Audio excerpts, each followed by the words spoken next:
After this, we're going to walk down, and I'll be there with you. We're going to walk down. We're going to walk down anyone you want, but I think right here we're going to walk down to the Capitol, and we're going to cheer on our brave senators and congressmen and women, and we're probably not going to be cheering so much for some of them, because you'll never take back our country with weakness. You have to show strength, and you have to be strong. We have come to demand that Congress do the right thing and only count the electors who have been lawfully slated. Lawfully slated.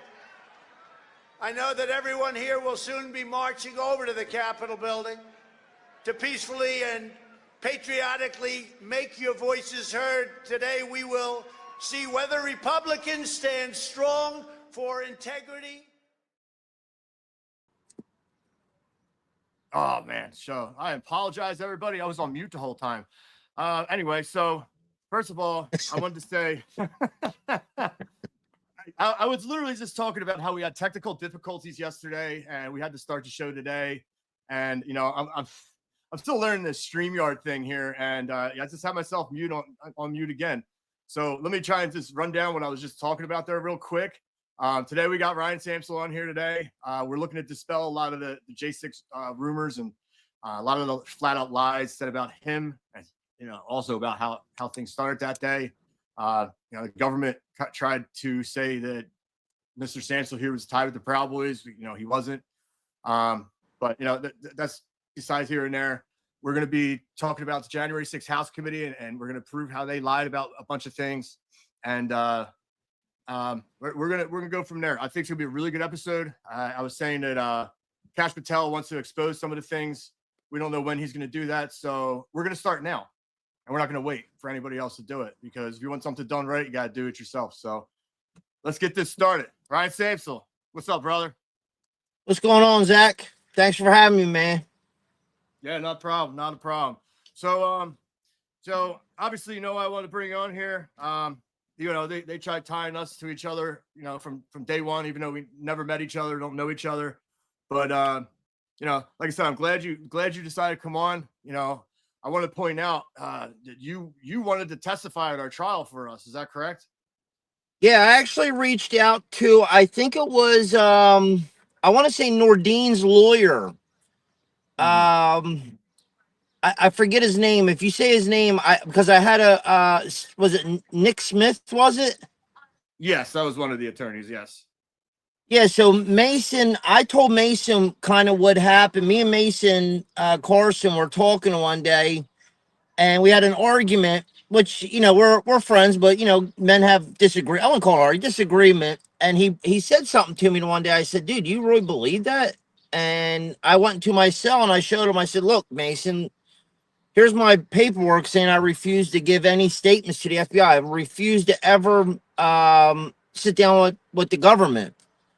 And he was like, look, dude, because I think he had Nick Smith as well, or Barry did, one of the two. So I talked to Nick and I asked if I could testify. And he says, look, I'll see if I can get you in there because this is pretty good information.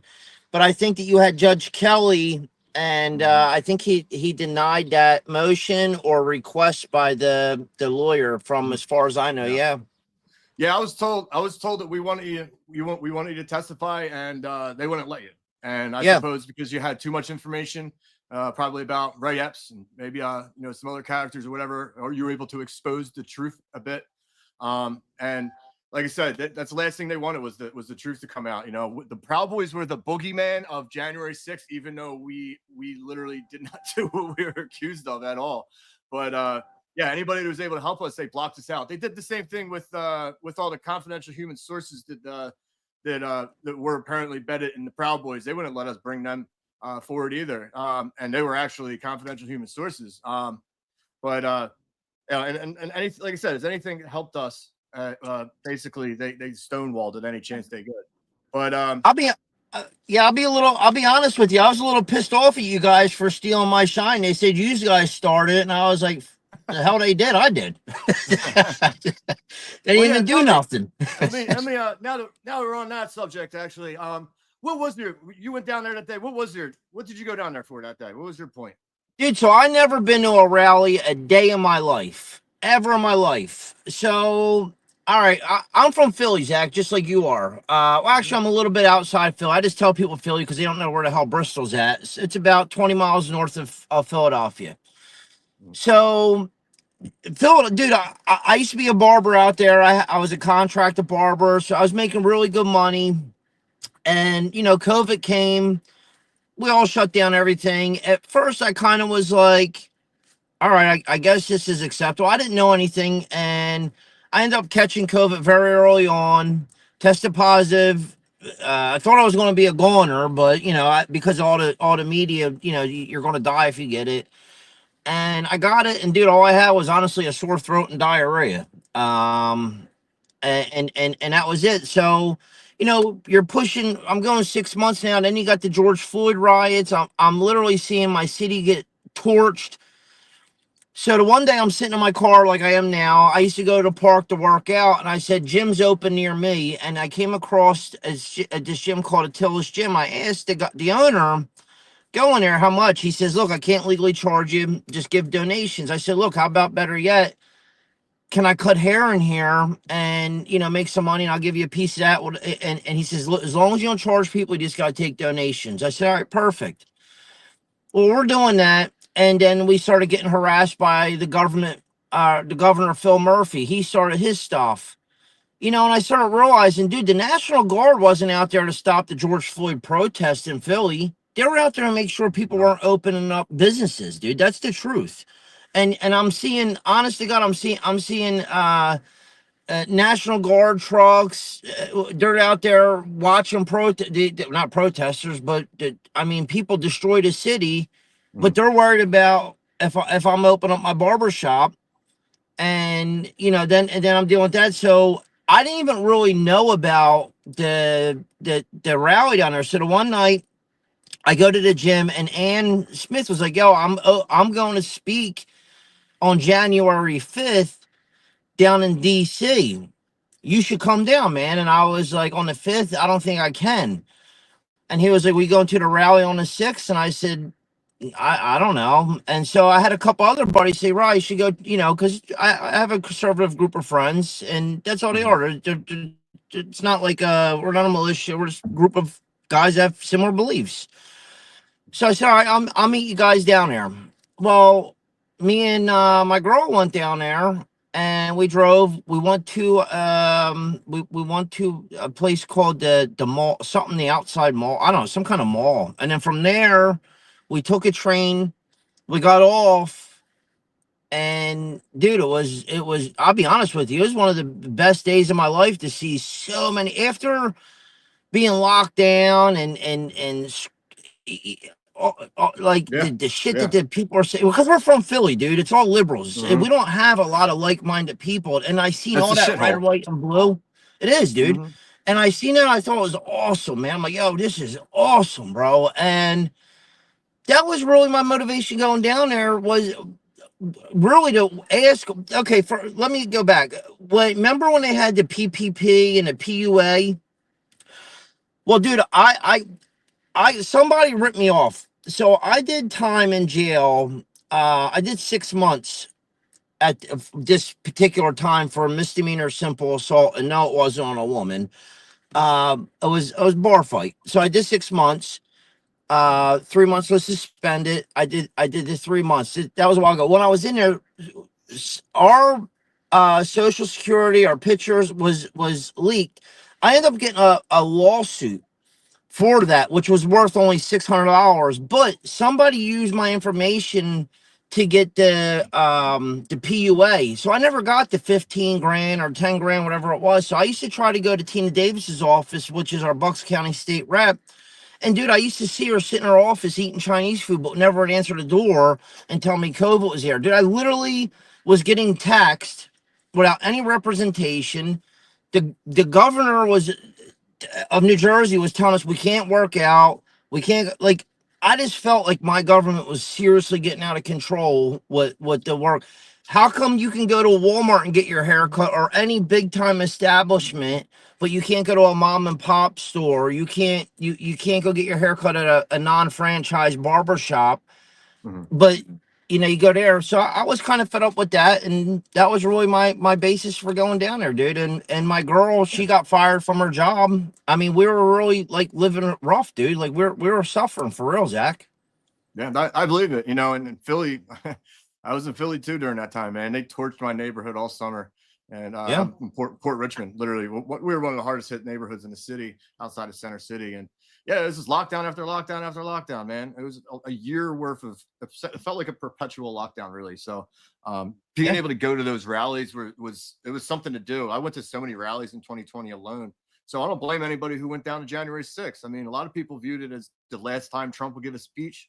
Some of us hoped that, Congress was going to pull something out their ass and save the election. But, I think the average person didn't really expect that to happen, but we Nobody hoped did, for I it. don't think.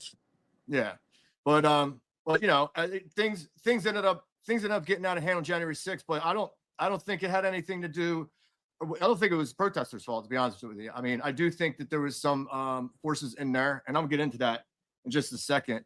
But you know, I truly believe, and I believe it will come out that January 6th was a setup. It was a setup by epic proportions. The Democrats planned this out, and they planned it out, I believe, in the beginning of COVID. They planned it with COVID, and you know, everything culminated how they wanted.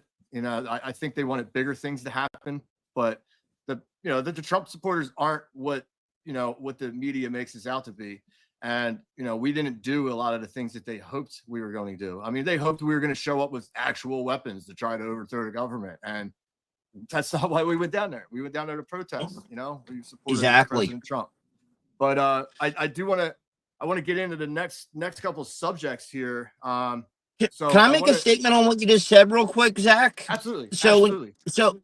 so you said it was a setup. I do believe I do believe a part of that. If you look at the routes, now I had an overhead view, and I think we all did. We got a chance. I mean, probably 2 weeks before your trial, you got bits and pieces of your discovery, of course. Oh yeah, oh So yeah.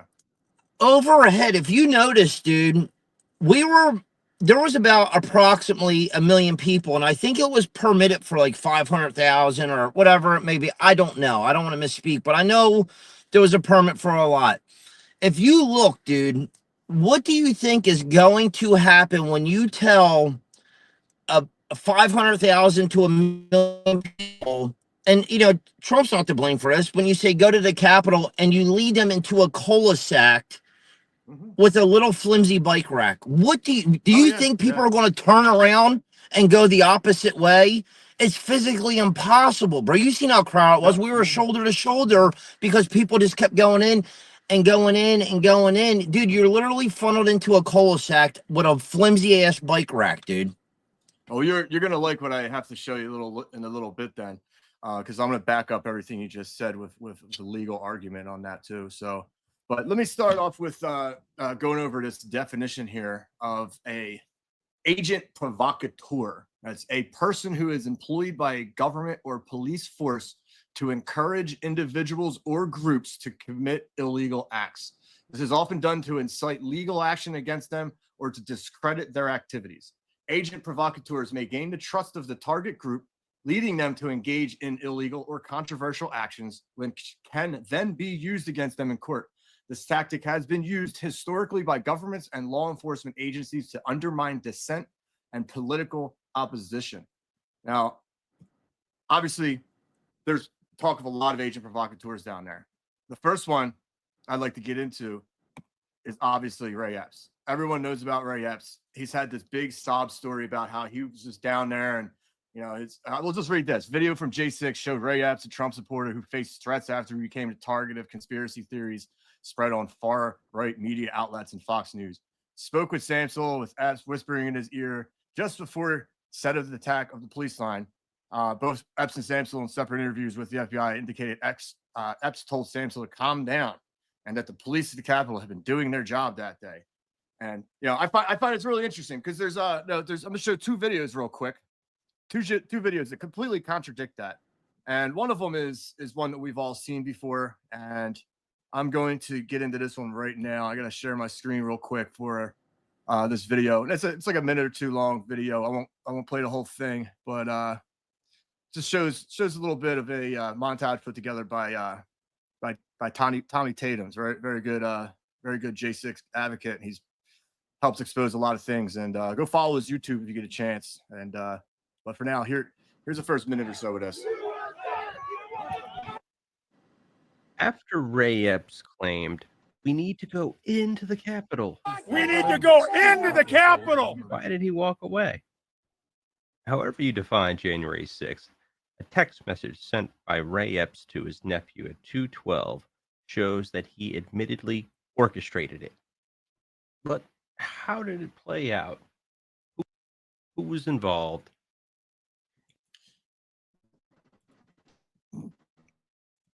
That's it for that. I just wanted to give it in that part because I wanted people to see out of his mouth the day before, night before, he was going around, he was antagonizing people and telling them that they need to go into the Capitol. So that's essentially where everybody's red flags with him came about. But secondly, I want to also expose the facts that he said he told you to calm down. So this right here, I want everybody to turn their volume up. You might need to put your headphones in. I'm going to replay it 3 times over the scene. When you see Ray Epps put his hand up next to Ryan Samsel's head, you need to listen in really tight, really close.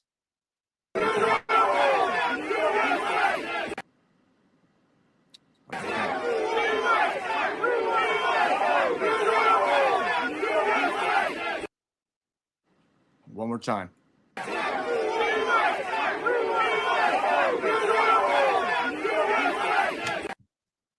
What that sound like he said? Were you able to hear that, Samsel? It's breaking up really bad, Zach. Okay. All right. Well, I don't know how, maybe you have a bad connection, but I'll play it one more time. Were you hearing the video at all? No, I know. I don't think it's on my end because I got full reception. I think it's on your end, but I can tell you what he said. I've seen this a million times. He said, so, we need more people. We need more people is what he said. And so that contradicts everything he said under oath. It contradicts everything he said in the media about him telling you to be, calm down. We need more people is way opposite of calm down. You know what I mean? So go ahead. What were you going to say? Can you hear me? Yeah, we hear you. You lost the video, but we can still hear you. Okay, cool. Yeah, I got a full bar, but so I walked up. There was a gate right here. And we'll get in more into the gate in a little bit too. I just wanted to talk about Ray Epps a little bit and contradict some of the bullshit that he's been saying, And that was one of the ways to do that, honestly, because he like I said, he lied under oath. He said that he told you to be, to calm down. He acted like he was running around that day, just, being helpful and this, that, and the other. And that couldn't be further from the truth. So are you still there? Because it seems like you're loading. Yeah, he might have an issue. Yeah, he's gonna have to sign back in. No big deal. But there he goes. All right, there you are. Yes. So I walked up the first gate. The gates were already taken apart. I seen the zip ties already on the ground. The gates were not connected, like latched together. So yeah, I pushed the gate over. Yeah. I walked up to the cop and I said, "Bro, Trump's gonna go talk on that thing over there that now I know it was for the inauguration, but at that time I thought it was for the speech." Right. Everybody did. And the cop everybody go ahead, sorry. And the cop told me, he says, back off. So I got a little frustrated. I pulled the gate towards me.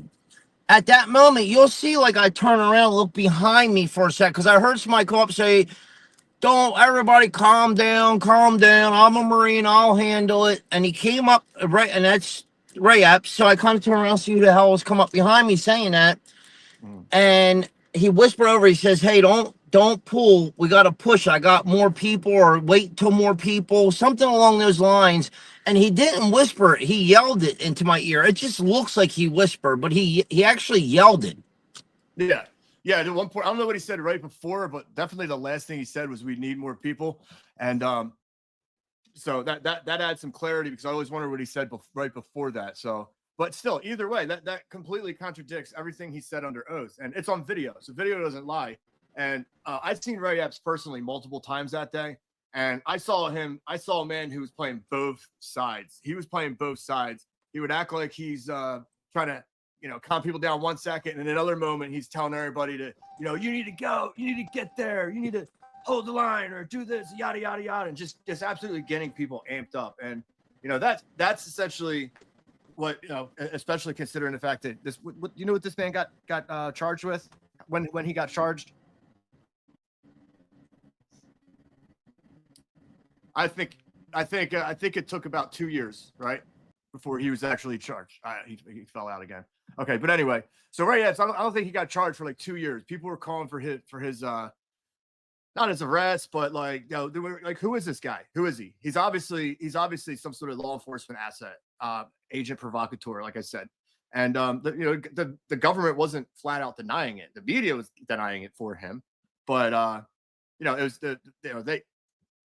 was it was such a show. So eventually, finally, after all the inciting this man did, they end up charging him with like a misdemeanor trespass or something like that. And he went in, and he got told basically, yeah, you're good, you're free. You're not getting no penalties or anything.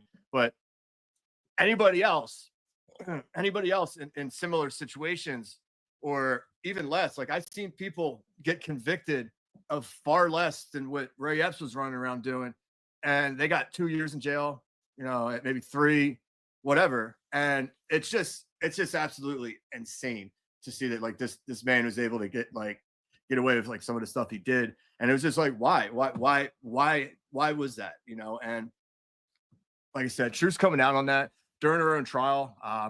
We brought up the issue of Ray Epps, and the government wasn't able to deny that he was an actual law enforcement asset. They just denied that he was an FBI asset. So here we go, trying to get Ryan back on here right now. It's like, there he is. I don't know why he keeps kicking me out, dude. I got full service too, man. Sorry, Zach.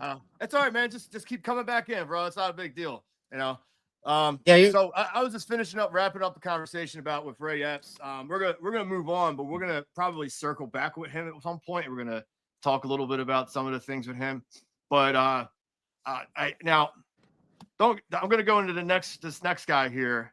You know of him, you don't know him, but sort of just trying to throw it out there. I mean, everybody here can make their own I guess conclusion on this, but there was a lot of agent provocateurs in the crowd that day, and I just said what the definition of that was. And, they all got slaps on the wrist. So I am going to bring up let's see, where's it at? Sentencing. Okay. Let's look up this sentencing. This is you and your co-defendants. All right. Randolph sentenced to 8 years in prison. Grant, 36 months in prison. Blythe, 30 months in prison. You were pending sentencing on February 4th, 2025. You dodged a bullet there, brother. But sure. But how much time did they want from you? 20 years. That was their in their sentencing order. They wanted 20 years from me. Yeah, it's funny they wanted all that time, and some people had the audacity to try to accuse you of being the FBI guy. But let me tell you something. The FBI don't sentence themselves to 20 years. They don't ask for that either. But I will show you this though. This guy got probably the lightest sentence out of all January 6th cases who've been all over the place. Like I said, you guys can handle, take what you want from this. But this guy, he was on video. I'm gonna show you this video too. He admitted to participating in any controversial thing that happened that day. Even said he fought cops and stuff. And he got out on probation, never served a day in jail. And as you can see here, Johnson was sentenced to 5 years of probation. conditions of which include intermittent confinement on the weekends for the first year, followed by probation and a couple fines. Do you know anybody on January 6th who got to be a weekend warrior for a year as a sentence? I personally don't. And I like to comment on during trial, listen, I don't want to put that out there for the simple fact is I don't ever want to throw salt on somebody's name and call them something I don't know. I agree. But I will say during my trial, I found that me and James Grant were in the back of the because we were both in jail. And that, dude, it's a very tiring experience because you're in the holding cell. Then you got to get up at 3 a.m. and go down to the holding cell. And, dude, it's a nightmare. But I remember I was leaning my head on the window of the truck the van as we're pulling in to go into the back. And I see who I notice is my co-defendant during trial. And I remember I leaned over to Grant. I said, look at this lucky motherfucker, man. This fucking dude's out here smoking cigarettes, dude. Fucking, I just want a cup of coffee. And during the trial, they went after me the hardest. And I would say Grant the second hardest. And then the guy, I don't even know his name. The guy got 8 years. I think Randolph was his name. Randolph, yes. Yeah, they didn't do too much with him. I felt bad that he got 8 years. I was like, shit, if he gets 8 years, I'm definitely getting at least 15, dude, because I was the main subject. And dude, they didn't bring up much of that guy with the megaphone. I remember him down there that day, and I remember him saying, all the men to the front, everybody to the front. And I'm not blaming my actions on nobody, but yeah. I remember listening to it and I'm like, maybe he's right. Men should be to the front, that's the way I felt. And I don't know if it was crowd mentality at the time because, there is a psychology thing that shows all the way back, studies show back all the way to the Roman days that there is a crowd mentality that kind of takes over. You get this energy. And at least that's for me. And I'm not saying that's why I moved my way to the front, but he was there and that never got brought up in the court. And I was like, dude, did I do I didn't go there with a megaphone, and it's not a big deal if you did. But when you're chanting the shit that he was chanting, I'm like, dude, I pushed and pulled on a goddamn bike rack. Why am I being concentrated on when this guy's saying all this wild ass stuff, dude? And I thought it was really unfair that, they concentrated on me and they didn't even bring him up, dude, at all. And then his FBI agent was super nice in his sentencing, or not the sentencing, in his trial. They didn't really go hard on him. I don't want nobody in trouble, bro. I really don't. I'm not somebody saying, oh, I want him to get 20 years. But I just thought it was odd, man. That's all. It was definitely an odd feeling because I even said to Grant, I'm like, yo, Grant, when we went back, I'm like, dude, do you feel like it's everything's targeted on me a little? And he started laughing. He's like, dude, you're fucked.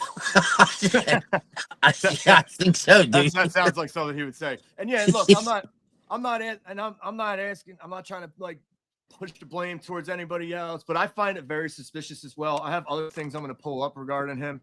And it's just if this person was an agent provocateur and his whole arrest and everything was just theater as well, I think that's somewhere our DOJ needs to be looking into. I'm not saying look into him and fucking attack this guy, ruin his life or anything, but I want to know why this guy who you're going to find out a lot more. You're going to see. I'm going to show you some videos, show everybody some videos, and you're going to be like, wow, this guy literally did more than anybody, and he got probation. That's just fucking crazy. So yeah, let me. You probably didn't hear much about him during your trial. This is why. Federal judge won't let prosecutors use digital cameras seized from accused U.S. Capitol rioters seen boasting about fighting cops. So before the trial, he had all kinds of GoPros and videos he was taking on his phones and everything. And when they raided his house, he got all the video evidence suppressed. Let me ask you a question. You were in prison tons of J6ers. I was with a few when I was in the DC gulag, but you spent more time with all the J6ers. Do you know any J6er at all who had his video evidence suppressed? Well, dude, and let me tell you this. I thought it was a bit odd that when they had his pretrial hearings, they would always kick us off because you know how like it's kind of like we're doing it now. And I would be at Lewisburg. Grant was, he would have been at DC, and my other co-defendant, one was from Texas, the other one was from North Carolina. I don't even know where he was from. I think Kentucky or something. I could be wrong, but it was somewhere. But I remember Virginia. He's from Virginia, I believe. Yeah. Okay, I remember everything that I requested was shot down. I mean everything. Dude, every fucking thing was shot down. Sorry, I keep cursing, but I get passionate about this. And now I just hear this. And now I hear this. Like, dude, now I understand why they didn't use no video against him. I'm like, bro, this is bullshit. Like, why is it like now? I didn't even know that, Zach. Honest to God, like my lawyer never told me that, and I don't. Maybe my lawyer didn't know.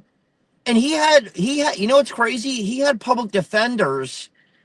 And dude, his public defenders were kicking ass in court. I'm like, bro, the little things they brought up, the judge would uphold every ruling against him. And I'm like, dude, this is crazy, dude. I can't even get medical, and this guy's getting fucking weekends, bro. Are you serious? Like, are you kidding me? And he didn't even have an ankle bracelet. Yeah, he originally did, and I was reading about this the other day too. They his original arrest, they gave him one, and then a couple weeks later, he requested it get removed because it was bothersome for his job, and the judge just granted it. Like, oh, sorry, the ankle bracelet was a problem for you. We're gonna let you take that off. Hey, Zach, dude, listen. I have, and I'm not trying to victimize myself, bro. I had and I still have it. I have a precancerous node. I have, dude, still blood clots. I was on life-saving medicine. My face was crushed. Two different prisons by the guards, and the judge wouldn't even give me a temporary release due to surgery in the hospital with the marshals at the hospital. I swear to God. So we asked for a temporary bond or a secure release, whatever they call it, where I wouldn't actually be released, that I would be serving my time in a federal facility that provides medical because it was low security. The judge denied it. Yeah, I believe it. And like I had my own little issue too with that same shit. Like when I was first arrested, I wasn't accused of seditious conspiracy yet. I wasn't accused of any violence or anything. They just accused me basically of going into the building at some point and yada yada yada. But I requested for my judge at the time, Tim Kelly, to just get out for a couple days so I can watch my daughter be born, because it's a once in a lifetime thing. And I remember. He responded by scheduling her birth on the day of her birth. He responded by scheduling my bail hearing on the day of her birth. I remember I was talking to you through the toilet when we were sending each other notes, Zach. And I remember you saying, hey, I should be getting a bond or something. And I remember you had really high hopes because you wanted to be there for your daughter. I believe it was around that time, I think. Yeah. Well, I was always fighting for bail because I never thought I should have been arrested in the first place. So I agree with you. I don't think you should have either. And I'm not saying that to patronize you, but dude, I remember seeing pictures of you and I was like, look at this guy. Like what? Like, I see video. I'm like, what the hell did this guy do? Or what did this guy do? And it's crazy. I see guys that really did wild ass shit and they're out. And, I kind of fall in the middle. I'm not going to say I'm totally innocent of I would say civil disorder. All right, give me fucking a fine and maybe 30 days in jail. I'll take that. But, dude, you guys really didn't do shit. I seen a video of Biggs in the Capitol, and he had his little gator thing up, and you could tell he didn't pre-plan this. Because I remember saying, because I didn't know you guys, and I'm hearing all this stuff, and I'm like, dude, did these guys really like set us up? I'm thinking like, man, these fucking guys set us up. But then I'm like, dude, they didn't even do nothing. They weren't chanting, go in the building. Yeah, I didn't hear any of that. I'm going to show some of the videos on that in a few minutes too. So and I remember Biggs. I remember him being such surprise because he was like, dude, this is fucking wild. That was his. when he was walking through, some girl said, Biggs, what do you think? And he was like, dude, this is wild. Like, nobody thought they were really doing anything. Like, it was just a wild day. That's it. Like if I see somebody do a backflip, oh, that's fucking wild. You know, like. Yeah, exactly. Yeah, they took every little word and twisted it and made it out like it was something it wasn't. And then, like, they took all of our, all of our conversations that referred to things about activism or protesting or protecting from Antifa and tried to twist it into, oh no, they meant the cops, and they meant overthrow government, and they meant all kinds. It's like, what? No, we're literally talking about protesting things and going around marching and stuff. Like, but anyway, I want to get in. I want to show this video real quick, because you probably never even seen this video either of him. Does this picture look familiar to you? I've never seen it now. Yeah, so they wouldn't let us play this at our trial either. The government was protecting this guy, and I don't know why. But here's this video of this. And I was walking, listening. You know where that statue is? At the street? Yeah. Where the circle roundabout is? Way the fuck away from the Capitol. They had gates up right there. Alright? So me and this other guy, Collins, he's in here with us, and I didn't know we didn't know each other for shit. I'm standing at the gate, I got my hands on it, there's cops, there's 5 cops standing up the railroad. Beyond them's a lot of cops. So me and him look at each other, we already knew what time it was. We start pulling. This is way back on the street. It's on the street now. We start pulling the gates apart. We start bum rushing. Cops start hightailing to the fucking Capitol, right? We get to the next gate. There's 3 sets of gates before you get to the stairs of the Capitol, right? We get to the next gate. There's a shitload of cops up there then. Second win, we breached, pulled up, starts throwing shit. I mean, we're fighting with cops and shit. I have video where I'm seeing them all around. So look, another police right there. To the third gate, they're all coming to the top of the Capitol. We get up on the steps, bolt it down to the ground. The gate was black gate. So we grab it, we start doing this number here. The next thing you know, the barricades. No, my kids are the whole front row. Fuck. You ever seen that? Nah, they didn't use that in trial at all, bro. Of course not, because they're trying to protect this guy. They didn't let us play that either, because the government was hell-bent on saying that me, Joe Biggs, and Ethan Dean were the ones that are on the gate starting the whole thing. And this guy, he's on video talking about how he literally did it. Like, and it's crazy. It's just like, why this guy out of everybody that they're just protecting to this extent? And that video, that's not a classified video. I just pulled that off YouTube yesterday. Like, that's still there. So it's not like it's a hidden video or anything. But it's funny that why is he got his gator mask up as he's saying it, like almost like hiding his face? And that's a different mask than he was wearing that day, because he was wearing a black mask that day. Yeah, he was. But he's still wearing the same hat though. But and I find it odd that, like, who the hell would pull someone? Honestly, Zach, like, if you felt you did a crime, right? Would you pull over a random people and videotape yourself saying that? No, absolutely not. Neither would I. Like, and it's crazy. I do remember them saying that he was one of the last protesters to leave that day, because during my trial, the judge asked the times that each protester left. I was one of the first. Rachel, who I was with, she got hit with some gas, and she has breathing issues as is. So I mean, I didn't want to see my girl get hurt, and she's little. She's 4'11", bro. You've seen her. And I just said, I as a man, we protect our women, and I've seen the guy get shot in the face. I've seen everything, and I say, you know what? I really thought somebody was going to get hurt, and I would have been distraught if I was the call, because I asked her to go with me, and if she would have got hurt, I would have felt that it was on me. So I was one of the first to leave, but he was also one of the last to leave, and it's just a lot. I didn't know that. What's funny? You asked me, what I think about him. I didn't think too much. Well, I didn't see a lot either. So, like, now seeing that, it's starting to raise a red flag a bit, because I didn't see any of that. Yeah, and most people didn't. Like I said, they were protecting this guy. They're hiding him, and like I said, you didn't see him until what, trial, first time? Yeah, I didn't. That going into the courthouse. Yeah, I never seen him. He never spent a day in jail, as far as I know. No, he didn't. He was granted bail, and he was on on house arrest for like 2 weeks, and got off that. This poor guy, the stupid ankle monitor was a bother to him. I mean, No other J6er got to lose their ankle monitors either. And if they did, it wasn't after 2 weeks. But I don't know, it's just red flag. And I'm going to play the video here. And I want you all to remember what happens in this video, because the next thing that we're going to jump into is Caroline Edwards. All right. So I want you to pay attention. This is going to be a video from January 6th. This is the crowd. There's two crowds, the Proud Boys crowd and then the crowd that came from the Ellipse, which you were with. Ray Epps was there. Johnson was there, and thousands and thousands of other people were there, you know, and we're all congregated at the Peace Circle, and we're all standing there. And I'm going to point out who, I'm going to pause it here and there to point out who Joe is, who I am, you know, who you are, just for the crowd so they know what's going on.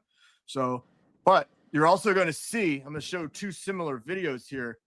This first video is unedited. Okay, this is the raw video, and the second one is going to be a government montage that they put together where they doctored the video to basically frame us for something we didn't even do or have anything part in it. But we'll get into that. Pay attention. Listen to the two guys with the megaphones. One's Joe Biggs, and there's another guy, Paul Russell Johnson, black megaphone. You'll see him. Fuck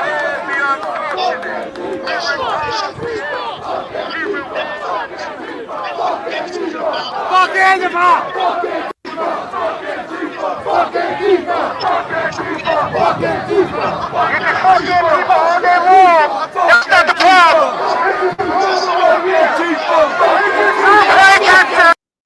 So I'm going to pause this here real quick. The right person in the direct middle, this is a little blurry, the video, but that's Ethan Nordine right there in the middle. Joe Biggs is around here somewhere. You'll see him. He's got a megaphone too. He's the one doing the USA chants and the fuck Antifa chants. And eventually you'll hear him doing a We Love Trump chant as well, because he's trying to drown out the other guy. Now, the other guy, he already started talking, Paul Russell Johnson. He just said, you could fuck Antifa all day long. Now, we'll play again. Are you still there? I see you blacked out there for a second again. Yeah. Okay. Yeah, I'm here. All right. So, here we go. Get your asses together. Get on the fucking front line. Run this Antifa shit all day long. Until that shit's up there, it means nothing. This is where it's at right here. This is where it's at right here. And he's pointing to the Capitol. That's him. That's Paul Russell Johnson. He was yelling over our chants at this point. All right, so. Okay. This is Joe right here at the megaphone. It's really blurry, but he's got a black beanie on. He's got the megaphone over here under the white flag for people who are not familiar. Right behind Joe is me. I got a Trump hat on. It's a camouflage Trump hat. So keep an eye on this area. Remember this, where everybody's at right here for the Caroline Edwards video. We love Trump. We love Trump. We love Trump. We love Trump. We love Trump. We love Trump. We love Trump. We love Trump. We love Trump. Now stop it right here. I'm sure you recognize that fella right there, huh? Is that you? Yeah, that's me right there. That's me with the jean jacket and the skinny jeans. Yeah. And this is the famous scene where the media was like, Ryan Samsel met up with Joe Biggs and they plotted to overthrow the government. We're really, there's a clip that I'm going to show in the next clip. It kind of mentions, you can kind of hear something you said. You could fill in the blanks on that in a minute once we start playing the second one. But it was literally nothing with the government and what the media said. So again, watch who, you know, here's another thing I'm going to point out. Pay attention to who does not follow you, okay? And you'll understand what I'm talking about when we watch the Caroline Edwards video. Speech. Thank you. We got women up here on the front line. Where's all our men at? This is our capital. Right here, baby. Join or die. Join or die. Join or die. Who's capital? Who's capital?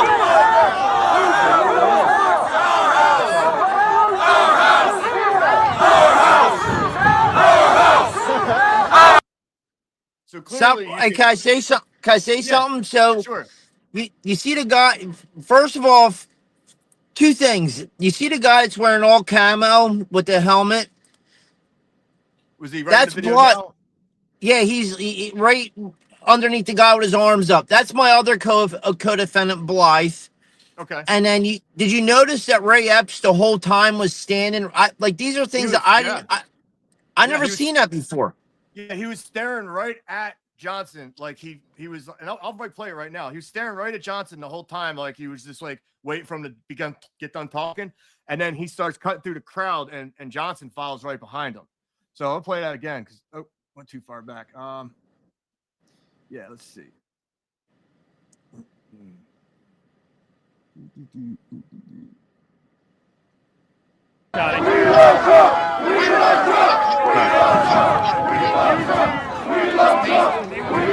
Speech. Thank you. We got women up here on the front line. Where's all our men at?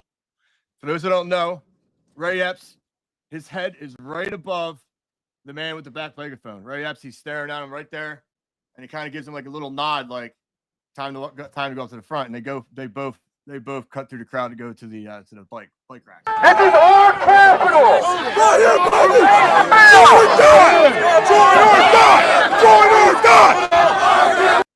So his little whatever he was saying there got the crowd doing different chants, join or die, and whose capital, our capital, all that. So the next video I'm going to show you is interesting because this is some of the things that the government did to Hey, stop. Hey, Zach, good point. Good point you made. Stop right there. Mm-hmm. That's the cops all the way up there, dude. What do you say, about 80 yards away? You're telling me that Caroline Edwards seen through all those people and me go talk to Joe Biggs? That's a good point, too. That is also a good point. Remember that, everybody who's listening, Caroline Edwards is all the way past all the people. They're up a set of steps. You see a couple little black bodies up there. Caroline Edwards is the one all the way to the right. Okay? So this woman lied on the stand over and over and over again. But we're going to get into that very soon. You're going to see some of this stuff as soon as you start hearing her talk. But right now, I'm going to play the rest of this clip just so you can see how the crowd just followed each other and went to the went up to the next set of bike racks. It was herd mentality. Once the first people moved the bike racks out of the way, everybody went. And I'm going to touch on why people had just legal justification on that in a minute, why they should have been allowed to go in there without an issue. So but let me play the rest of this. It's about a minute or so long. So, and then I'll be that. Who's capital? Who's capital?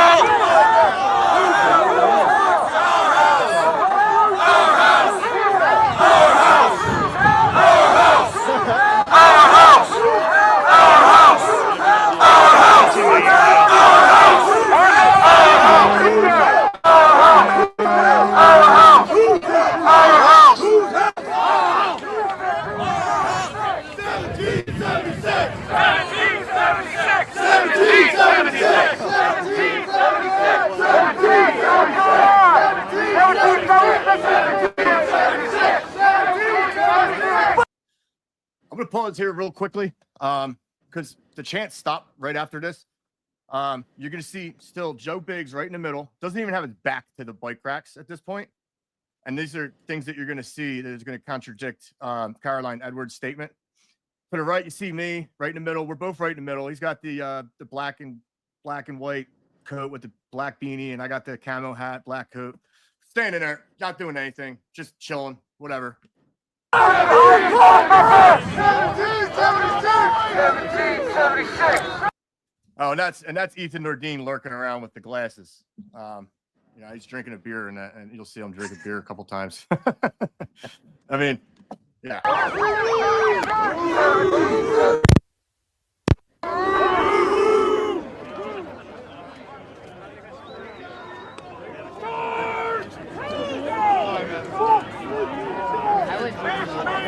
Where's the Tory brothers at?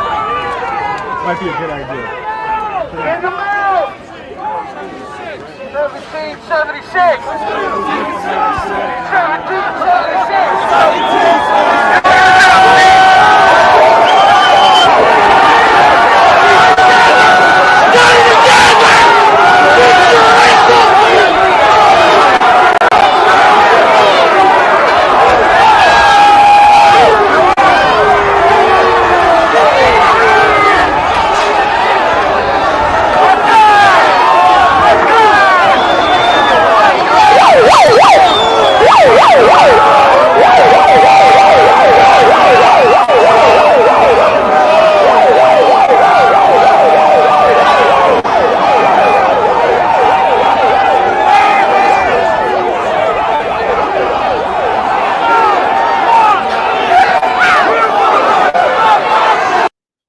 all right, so you got the point there.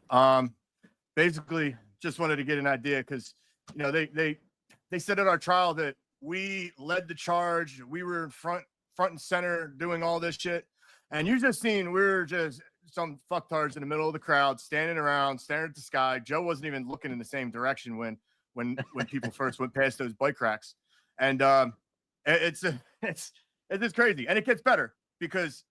Now I'm going to show you a similar video, and I'm going to show you how the government literally altered video to deceive the jury at our trial. So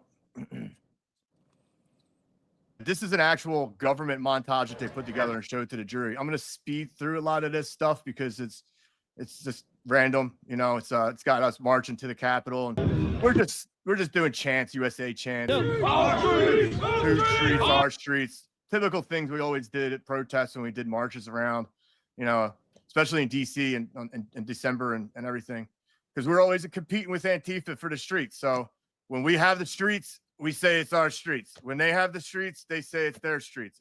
It's protest crap, man. It's freaking what counter protesters do to each other. It is what it is. But this is when we first get there. We collide with the crowd, with your crowd that you were there with. USA! USA! That's me on the left. That's Joe Biggs in the middle. Ethan Nordine, he's back there somewhere. He's got the hat on backwards with the big. USA! USA! USA! USA! But you get the point there. The next thing is what they show at the Peace Circle. Now, this is really corrupt. This is really corrupt how this happens. What happens here? Actually, I wonder if you're part of this one yet, or if you're a little bit further ahead. You come in at this point, some point. Yeah. Well, I think it's right here where you might come in at. Oh, let me go. USA!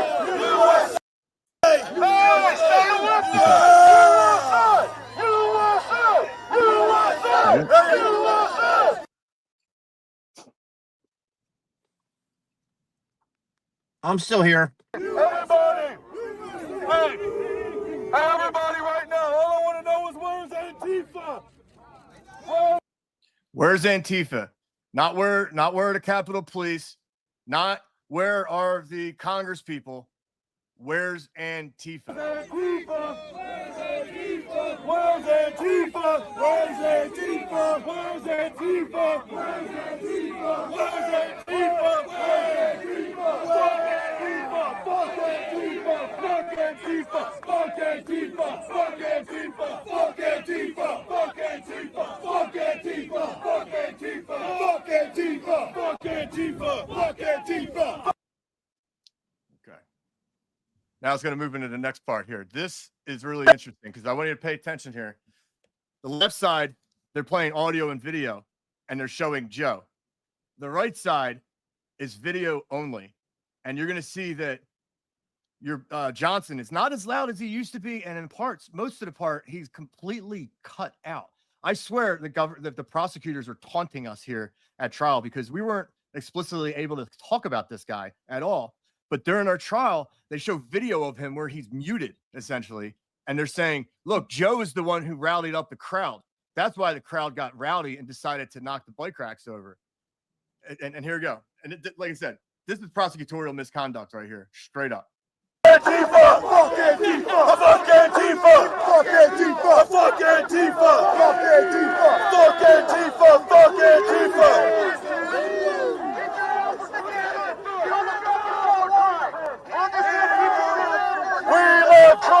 We love Trump. We love Trump. We love Trump. We love Trump. We love Trump. We love Trump. We love Trump. We love Trump. We love Trump. We love Trump. We love Trump. We love Trump.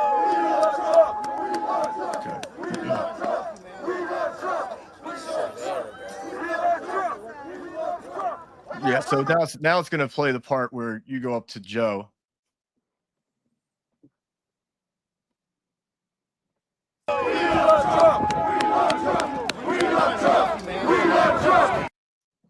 And it sounds like at the end there, it sounds like you're like, "Hey, what's up, man?" Or "Hey, So you're that awesome, man." Something you said, "Hey, what's up, something, man." You know, like, and I heard that man. that's all.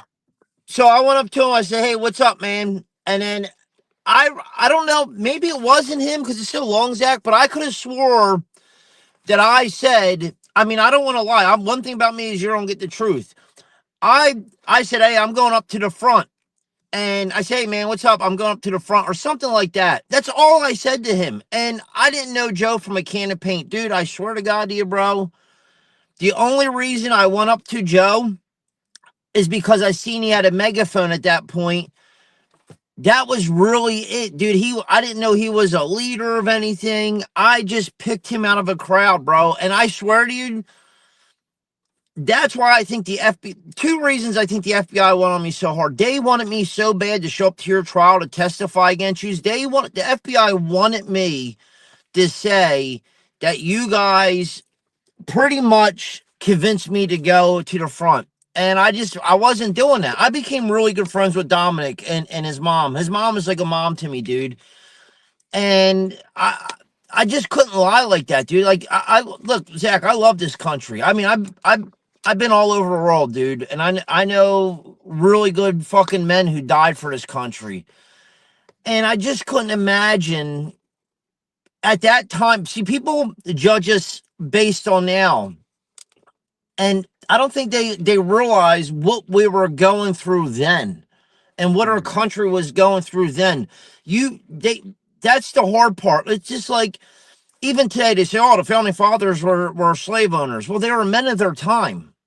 And we don't know what it was like back then. I mean, we don't know. I mean, maybe I would have. I mean, maybe I would have been one if I was a man back then. Maybe it wasn't out of the norm. I'm not saying I agree with it or disagree with it. I just people fail to forget what we were going through at that time. I really felt that my country was seriously under a serious attack from the Democrat Party. And I want to say Democrats because I know some Democrats that are pretty cool. You know, I would say tyrants, to be honest with you.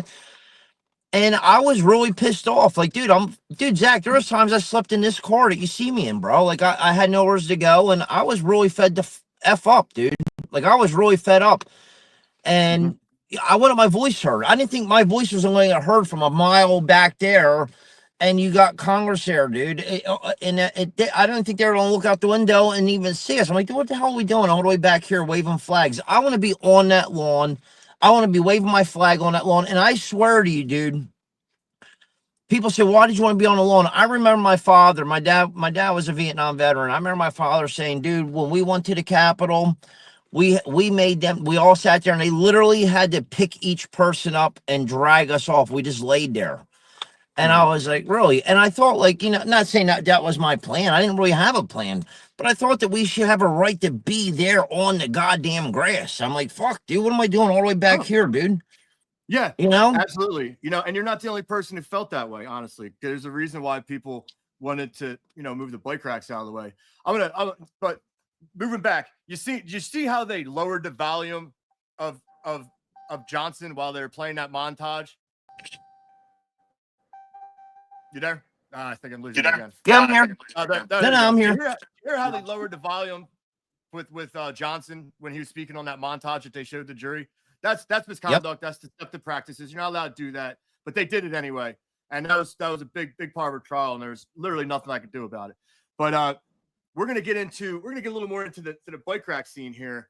But first of all, I just want to say the bike rack scene, I felt like we were lured to that. I don't think there's no reason for anybody to even go to the damn bike racks. There's 5 cops protecting it, but the Capitol complex is ginormous. It's huge. The Capitol itself is 800 football fields long.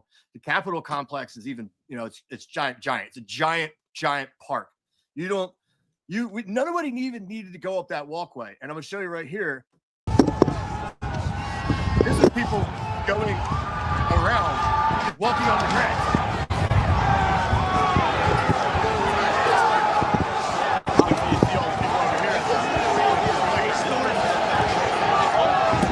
Holy shit, holy shit.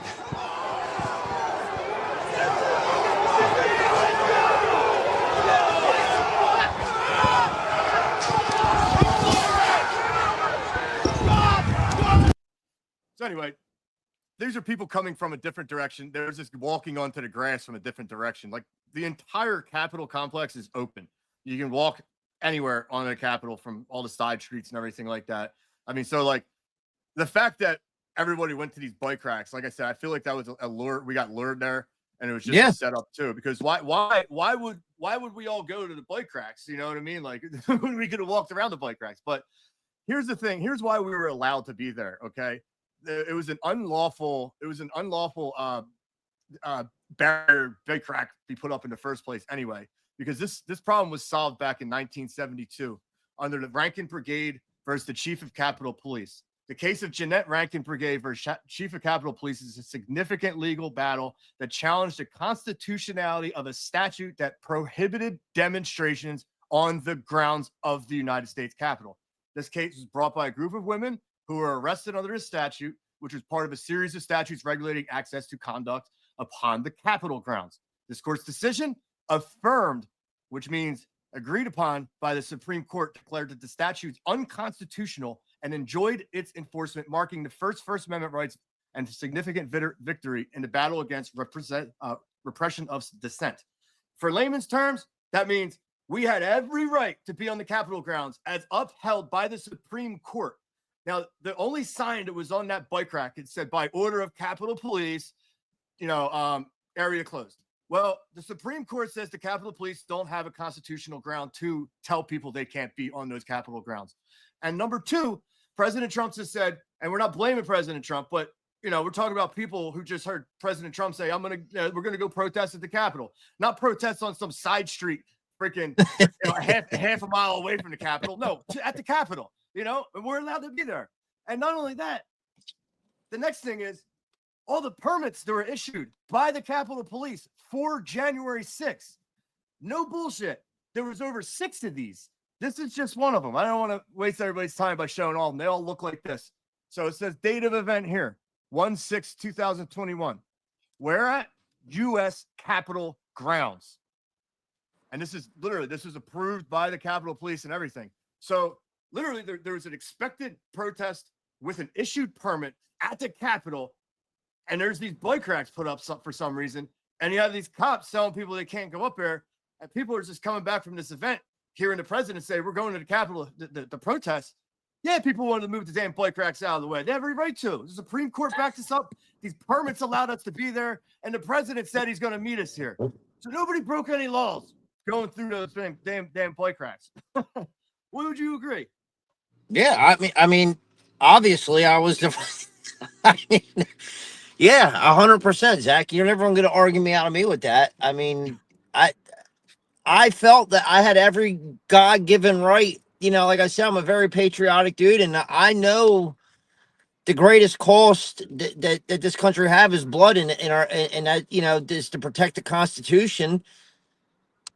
I mean, that Constitution, we have a right. The very first and most important right is the right to protest, our right to free speech. I mean, what the hell am I going to do? Wave a flag a mile and a half away? So yeah, the bike racks had to go. I'm sorry. And Zach, real quick, people always ask me what I do things different. And when I was walking out of jail in New York, the lady asked me that, the NBC lady. She said, would you do anything different? And I remember my response was like, no, I really don't think I would, because I would be lying if I said I thought I would. I don't want to spend 4 years in some dungeon, but going back, living through the same circumstance and not knowing what the future was going to hold. Yeah, I probably did the same thing 1,000 times over again, bro. I mean, I didn't know what the hell we were going to be facing 20 years in jail for pushing a bike rack. And you guys, I mean, I don't even know what the hell you guys did, to be honest with you. I never seen these again after that. No, we were just scapegoats. You know, they had a plan. They wanted to go after the Proud Boys because we were the biggest organization. And well, you know why it is. is. Well, they wanted to ultimately tie us to Trump so that way they could try and get Trump removed from the ballots. That's all it was about.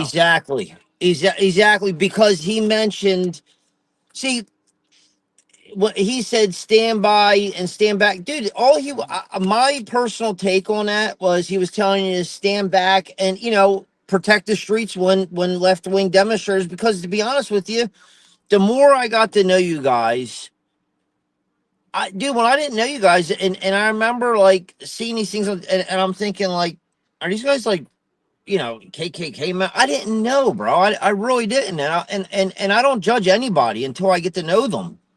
Right. And when I met you guys, I'm like, dude, these dudes are all fucking combat veterans, good fucking dudes. How the hell can you guys be considered this? I mean, it's bullshit, bro. And I mean, it's complete bullshit, dude.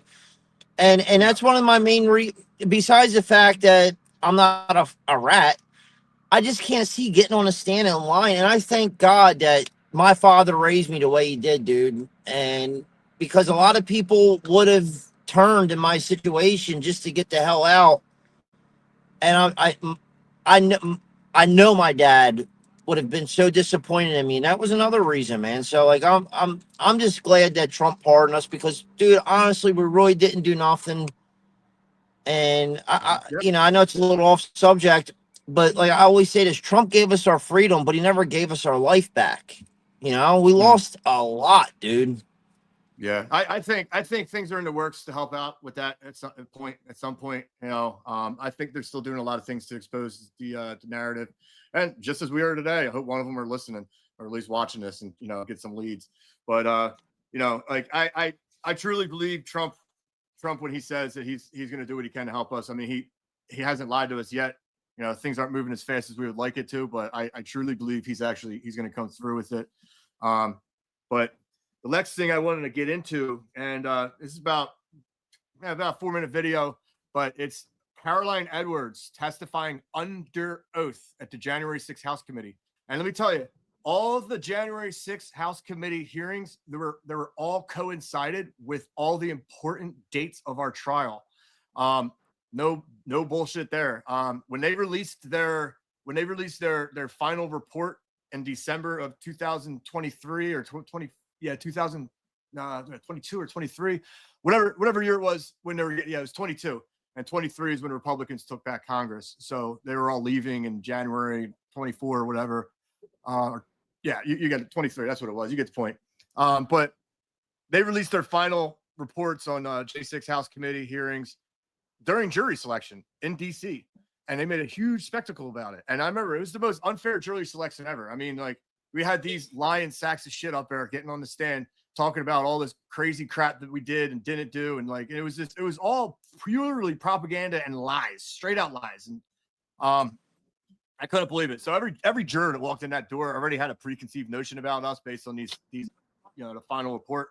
And the judge says to every prospective juror, just don't turn on the TV, don't look at social media, blah blah blah. I'm like, dude, what are you, 80? There's nobody in this planet right now, at least in the United States, I should say, that's going to avoid social media for 6 months for some fucking trial. Like, give me a break. But anyway, let's play this. Some of the stuff you're going to already see. I told you to pay attention to those videos already. You're going to see what this woman says, and it's absolutely atrocious. If you've ever wondered why Joe Biden, or was it maybe it's Liz Cheney with the auto pen, whoever had the auto pen, why did the people who testified at the January 6th House Committee all receive pardons from Joe Biden's auto pen? You'll see it right now. Edwards, can you describe the crowd that had assembled at the Peace Circle as you and your fellow officers stood behind and guarded the bike racks at the Peace Circle? Yes, so there were about 5 of us on that line. And there was our bike rack, and then at the bottom of the Pennsylvania Avenue walkway, or right by Peace Circle, there was another bike rack. And so the crowd had kind of gathered there. It was the crowd led by Joseph Biggs, and they were mostly in civilian clothes. There were some who had military fatigues on. We could see people with bulletproof vests on, things like that. They didn't seem, extremely cohesive, but they had gathered there in their outfits, but they had gathered there together, and Joseph Biggs started, he had a megaphone, and he started talking about, first it was things kind of relating to Congress, and then the tables started turning once the, what is now the Arizona group is what you said, the crowd with orange hats, they came up chanting F-U-C-K, Antifa, and they joined that group. And once they joined that group, Joseph Biggs' rhetoric turned to the Capitol Police. He started asking us questions like, you didn't miss a paycheck during the pandemic. Mentioning stuff about our pay scale was mentioned. I'm sorry. I was on mute again. I suck at this sometimes. But anyway, so I wanted to point this out real quick with her. Yeah, so she first of all said that Joe Biggs led the whole crowd. We knew that there was two. There was two crowds, but she said he led the whole crowd.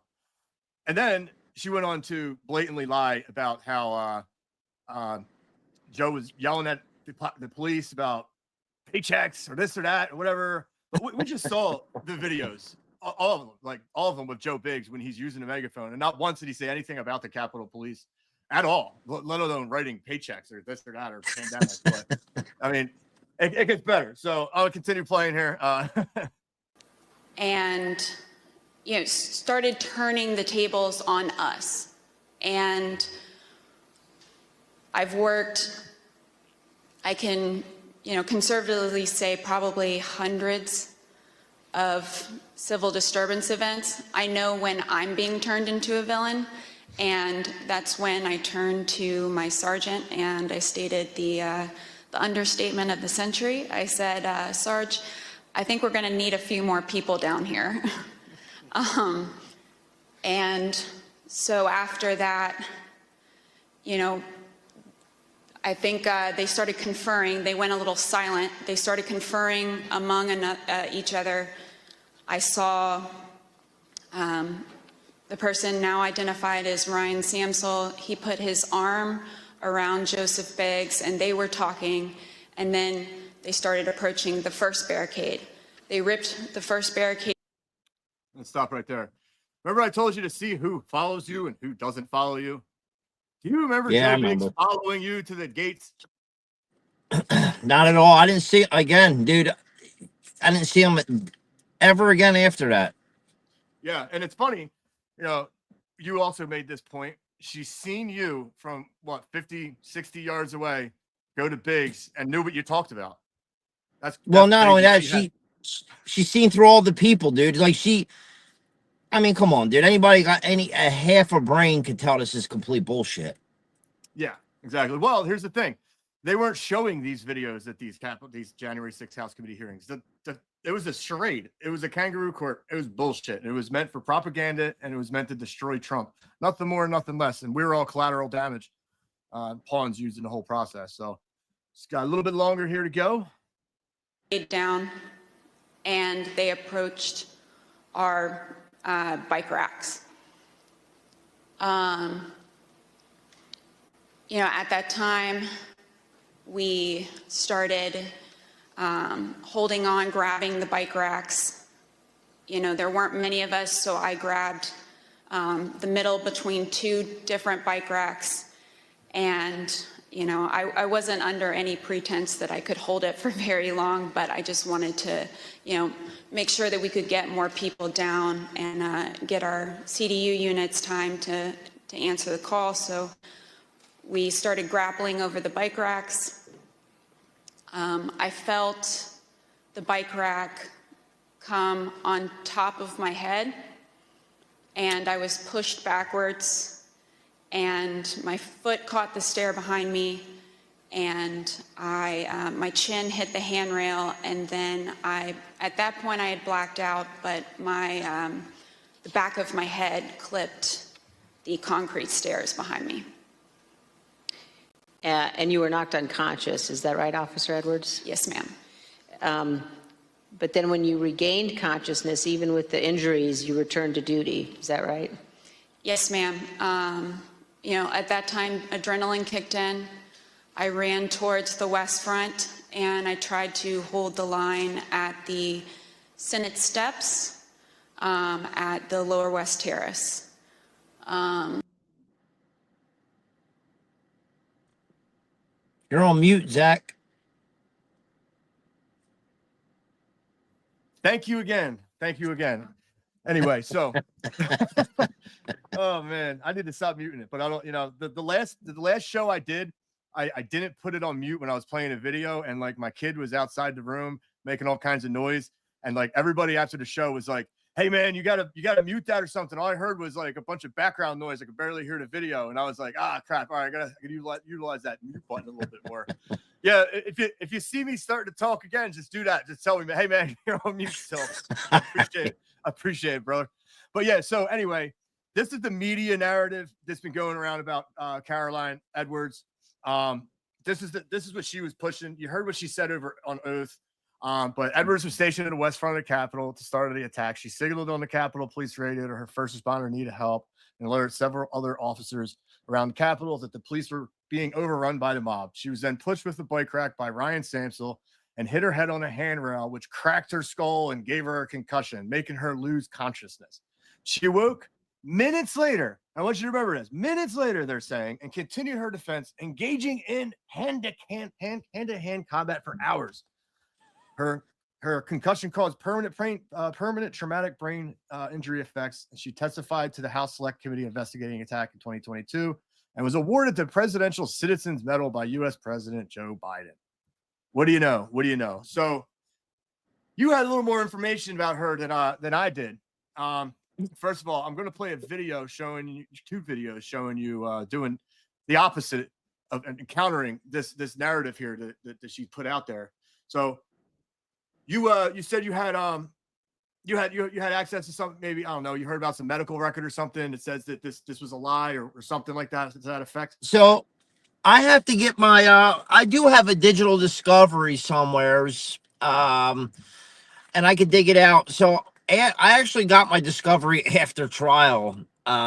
So I had the opportunity between trial and sentencing to go over some stuff.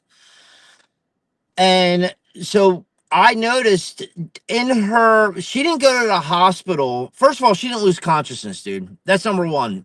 She cowered down, and I'm not blaming her. She's a woman, bro. She was probably scared. The bike rack did not hit her on the top of the head. So that's a lie. What happened was she went back.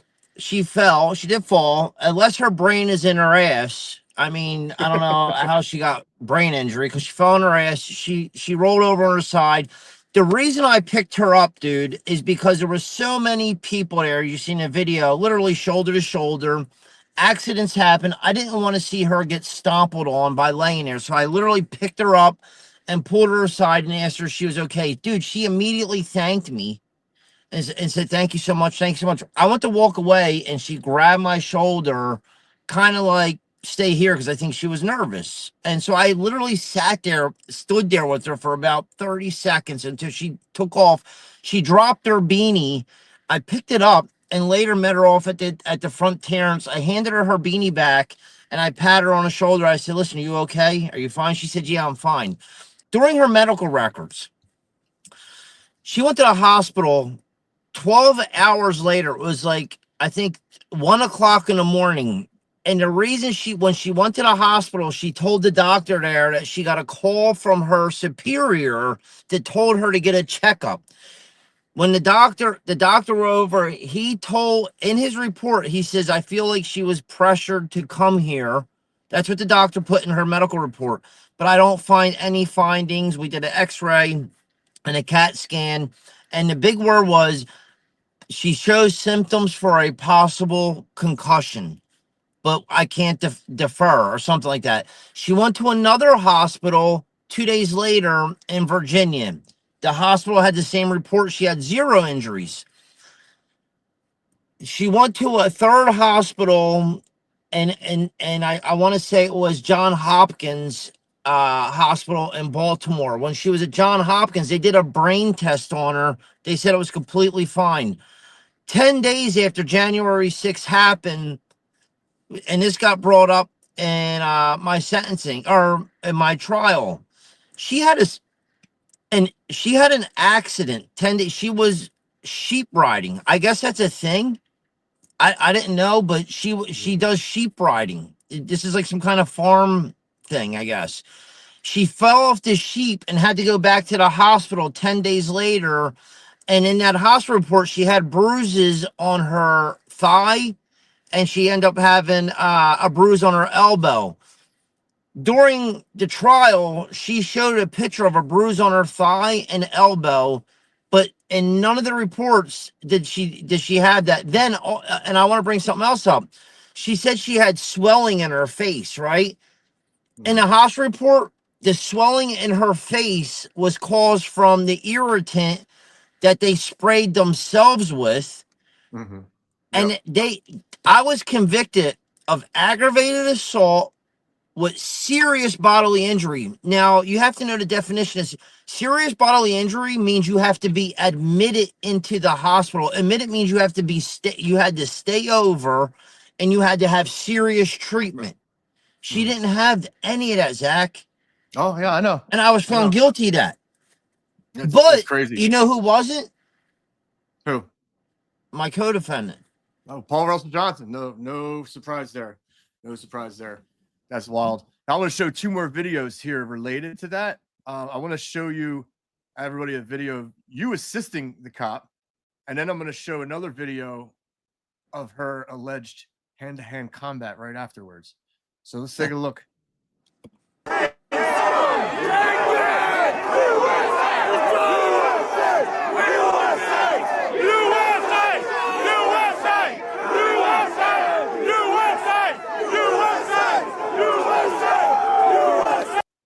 was going to say, who are you standing next to right there? I think that's my co-defendant. But I don't. Yeah, Randolph. That's Randolph. Yep. No, it's Paul Russell Johnson. He took his coat off. Yeah. Oh, yeah. Randolph's on my right. Yeah. So, all right, we're going to keep going anyway.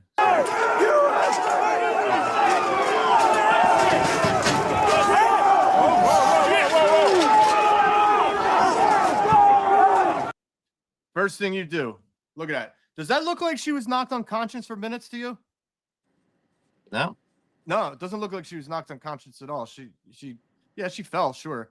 But, you came right around to help her. Like you said, literally just came right around to help her out. I mean, that doesn't look to me like a group of people who want to, violently attack the Capitol Police. It looks like people who just want to get onto the damn Capitol grounds that they're legally entitled to be at. Yeah. Somebody gets knocked over. So, if you wanted to hurt the Capitol Police, you could have just kept throwing the damn thing on top of her and just stompled on her. You know what I mean? Yeah. But you didn't. You helped her up. And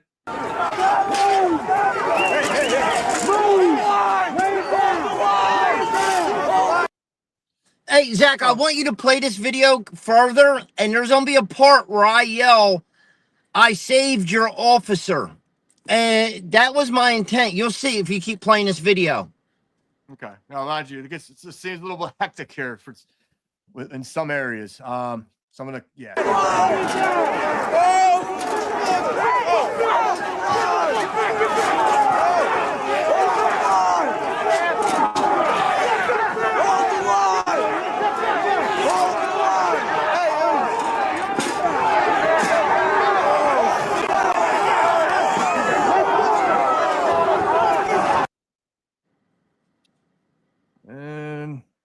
Well, I guess maybe they you cut won't that see part this off. video. I guess they cut Yeah, that part no, off for me. it was a different camera, but I used that during my trial for intent purposes. Okay.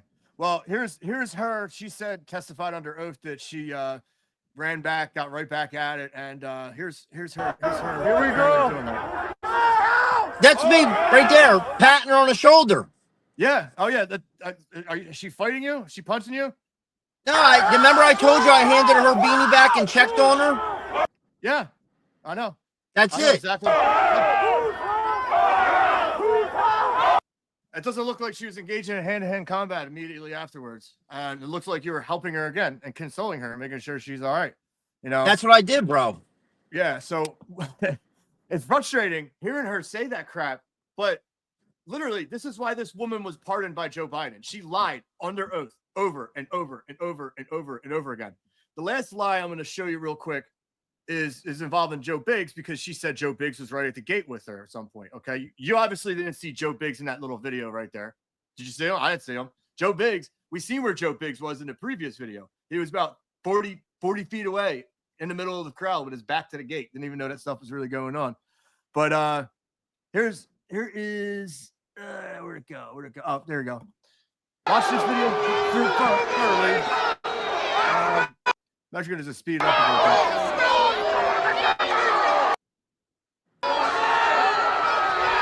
This is basically when the whole crowd goes past the second bike rack.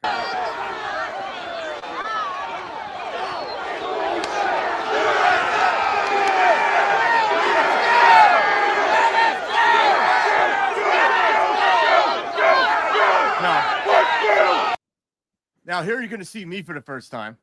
That's me right there with the camo hat recording. I didn't know what the hell was going on over there. I mean, I literally heard yelling and screaming and everything, and I was like, oh shit, what's going on over here? Like, what the hell? Like, I had no idea. I mean, but they said I led the charge. Here's me leading the charge, recording from behind. I mean, you can't make this shit up.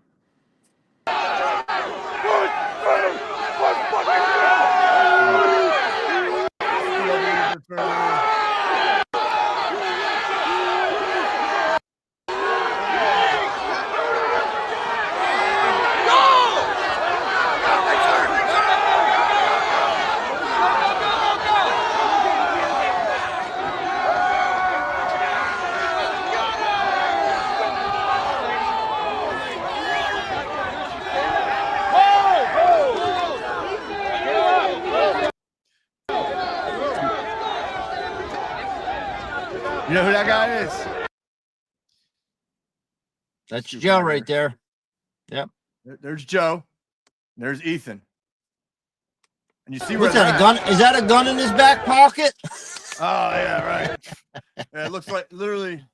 What the heck is it? I don't even know what it is. It looks like a water ball or something. So, I'm kidding.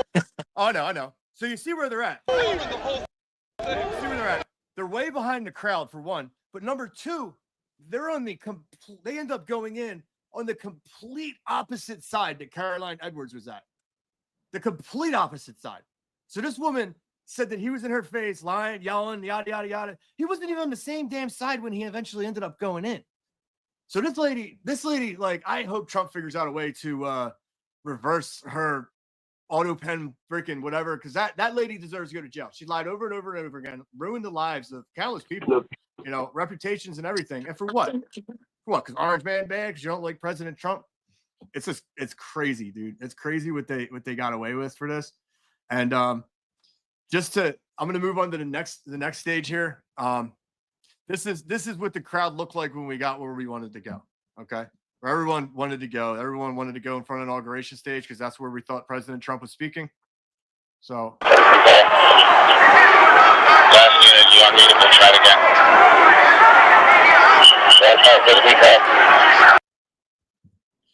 no fighting, nothing crazy going on. People just standing around, waving flags, chanting. Now, you were around this area. I want to say I was like somewhere in the middle, not really like middle down on the bottom, but I was probably about 20, 30 feet away from where the cops were. I was just mixed in the crowd. You were around various areas as well. Let me ask you a question. After this peaceful scene, which was going on for at least 20 minutes, I remember I remember standing in this crowd right here wondering who the hell is going to show up? When is there going to be somebody? And I kept looking up where these cops are on this little stage area over here, far to the left. I kept looking up over there thinking like Trump was going to show up or somebody was going to come around and be like, hey, thanks for coming. Or let's do this. You know what I mean? Like anything. But it never happened. And at some point, somebody gave the Capitol Police the order, and that's all these black dressed individuals here, to push this crowd backwards from where it was. Why? I don't understand why. Who gave the order to do that? It was like, again, it was probably a setup. But what part do you remember got crazy? I remember we were standing there, dude, and I remember I put my arm up on the gate, and I was talking to this one cop, and I could see the frustration in his face, dude. And I was talking to him, and he's like, bro, you have no idea how much I want to be on your side. He was like, bro, dude, I'm in a fucked up position, man. Like, and we were just talking. And I was like, look, man, you're only doing your job, bro. Don't take it that, you know. And I remember I patted him on the shoulder, and he was like, dude, this is fucked up, you know, like, and I remember him saying that. And I remember I walked back because Rachel's so small. I said, Rachel, stand underneath that scaffolding in case like the crowd, you know, stumble. And that way I know where she was at. It was like a field marker. And so I said, just stay over there. I'll be back every so often to check on you, you know. So as I'm walking back, all I remember is toom, toom, toom, toom into the crowd. And I remember like rubber bullets flying all over the fucking place. And dude, I'm standing right there. Dude, I swear to you, Zach, I remember it was a lady with the glasses, and she was up there and she's shooting into the crowd, and I was standing right there, and the kid got shot right in his face. And dude, he's just pouring blood out of his mouth. And at that time, the cops are pushing. And I remember that's when they seen that kid spit. Josh Black's his name. And I got down, I started patching him up. Somebody came with a field kit, and they had some quick clot and stuff like that. So I'm giving like the best of my ability to give a field dressing. So I'm giving a little field dressing. And I remember I stood him up, and I said, hey, dude, you might want to go back that way to see an ambulance or something, bro, because you're you know, you got a 2-inch hole in your face. So Yeah. at that moment, that's when the crowd got wild. They're like, yo, you fucking shot us. And that's when I remember it was just back and forth, bro, back and forth, pushing, shoving. And they did. And during my trial, this is something that you don't know. You know, Caroline Edwards requested for lethal use to be used. She didn't radio for support. She radioed for lethal use to be used. So there was snipers on the top of the Capitol. I don't know if you know that or not. No. And that when I got brought up in my trial, and she requested, and it got denied for lethal use to be used. Jesus, that doesn't surprise me, honestly. And they were probably hoping that it was going to provoke more violence. They provoked all the violence, essentially, like especially right here, looking at all this. Like, they started the chaos at this point. There was nothing going on at this point at all. Like I said, we were just waiting. And that was our goal right there. That was our goal. Right. Yeah. And so at this point, it's just like, why do you push the crowd back? The crowd only got bigger and bigger and bigger. They pushed the crowd back because they know they weren't going to be able to do it. And that would have been when people weren't moving, that gave them, in their mind, justification to start shooting at people and pepper bombing and dropping flash grenades and all kinds of rubber bullet grenades and everything. And they just went nuts after that. And yeah, of course, like there's fight or flight. Human nature, you have fight or flight. There's some people that are going to run. Some people are going to stand their ground and fight with them. And that's how things got out of hand. And the other thing that one of the Capitol Police testified at our trial, they said that the type of sprays that they were using on people, the pepper spray stuff that they were using on people, it causes people to get angry and act out of the ordinary. So while there was a lot of people down there that, you know, I've met, and, you know, they've told me it was just like, I don't know why I reacted the way I did on some things. you know, that was so unlike of me. I'm not that kind of person. It's because everybody was drugged with the chemical irritants that they were spraying into the crowd, and they admitted this at our trial under oath. So like I said, man, the whole thing was a damn setup, and it just shows you the lengths that the Democrats were willing to go to try and prevent Trump from ever winning office again. And I'm glad they failed, but I do want to like move on with this because we've all heard a lot of the stories about the police over here at this point provoking everything, but most people didn't hear about the stuff prior that we talked about. But I want to get a chance to talk about how they treated you when you're in prison and why. You know, why did they want to silence you so bad? I think I know why, but you were assaulted, quite a few times, different times while you're in holdup. And we spoke about this before, how we first met each other technically through the toilets of FTC Philly, and they put out a news article with the Gateway pundit a little bit after that, and I'll bring up that in a little bit. But when did you get arrested? What happened? I got arrested. And why did what did they want out of you? And why did they treat you that way? All right, so I got arrested on January 29th. The FBI did a raid. I knew they were coming. I could tell just by, I live in a quiet neighborhood and there was drones flying around. And I remember I just knew they were coming. So they kicked the door in, they do their whole charade, and they take me to a police station, and I'm sitting there and I don't say a word, dude. And they're showing me pictures and they're like, "Do you know this guy?" I said, No. And then they said, "Look, we know that you seen somebody with a gun. We have a photo of you standing next to somebody with a gun." And I said, "Yeah." And he was like, "Do you want to tell us about it?" I said, "Dude, I'd rather not really talk without an attorney." I said, "You could talk, I'll listen, but I'd rather not give a statement without my attorney present." And he was like, "Would you say this is you?" I said, "Well, it's obviously me." And it's clearly me in the picture. And he was like, "Do you know him as a Proud Boy?" I said, I don't know. I don't know who they are. I really don't. So I had a public defender when I first got arrested in Philly. She called me on a legal visit and said, "Ryan, that the government really wants to tilt their hand and have an interview with you." And I said, "Well, I'd rather not." I said, I'm looking to obtain a lawyer. So I had this lawyer who picked my case up for free at first, some far leftist lady. So she picks my case up, and now they transfer me from Philly to DC. So I get to DC, I test.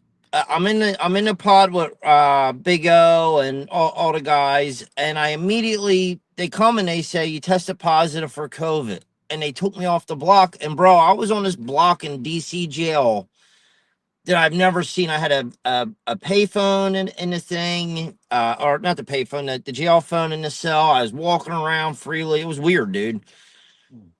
So the lawyer comes to me when I'm down there and she says, "Ryan, did the Proud Boys have a gun that day?" I said, "I don't know." She's like, "Ryan, don't fucking lie to me." She was like, "There's a picture with you with a guy at a gun." I said, and I'm talking to my lawyer now. I said, "I don't know, some guy in a plaid jacket handed another guy a gun." I said, "And he was down there flashing people like doing this." I said, she's like, "What was it, Joe Biggs?" I said, "I don't know." At that time, I didn't know Joe Biggs. I didn't know who the hell I put my arm around. I didn't know who he was. Yeah. I said, "I don't know. Maybe, maybe not. I don't know who any of these people are." So when I got out of the hole, I went and told Dominic. I said, "Hey Dom," I said, "Yo, did Joe Biggs have a gun, dude?" And he was like, I don't know. I don't think so." I said, "Dude, the government wants me to say that this guy Joe Biggs had a gun. What's he look like?" And he was like, and he tried to describe him to me. He says he had a hat on, a plaid shirt. I was like, "Yo, bro, I think this dude had a gun." And he was like, "Really?" I said, "Dude," I said, "there was a guy who was flashing a gun down there." I said, "But I don't know what this guy looks like." So my lawyer comes up and I asked my lawyer, I said, "Can I see a picture of Joe?" And then I see Joe. I'm like, "Nah," I said, "That's not the guy with the gun." And she was like, "You sure?" I said, "Yeah." I said, "Tell the FBI that's not the guy with the gun." I said, that's not him. And she was like, "All right." And literally that next day, you can ask Dominic, you can ask anybody who was on a block.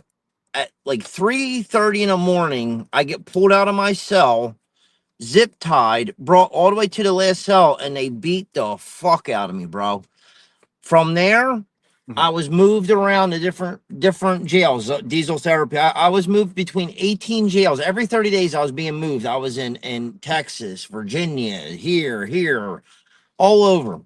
Yeah, So I didn't have I had no contact with nobody. So my lawyer Yeah. came back to me and she's like, "Oh, we're gonna file a lawsuit, blah blah blah." She was like, "Ryan, look, they're not going to indict you.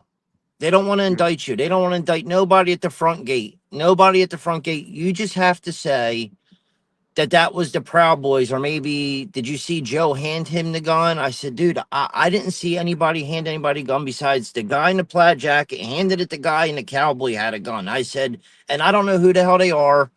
And she's like, "Well, you're in the picture with them. You got to know them." I said, "The way the government altered that photo, it makes it look like I'm posing, but I wasn't with that group of people."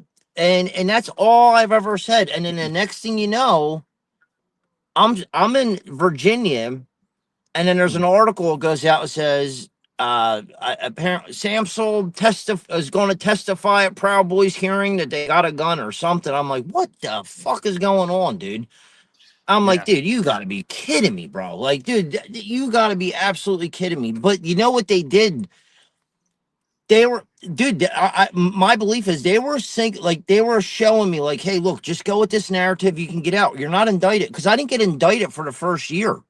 Because once you get indicted, then they have to pursue some type of charge against you. They wanted me so bad to flip, and I'm like, and then also, that's another thing. When I was in the interview room with the FBI when they first locked me up, he showed me a picture of Raps. He's like, "What did this guy say to you?" And I was like, "I don't know, dude. I don't remember." He was like, he was like the voice of reason, right? I said, "Dude, I don't remember. I can't recall."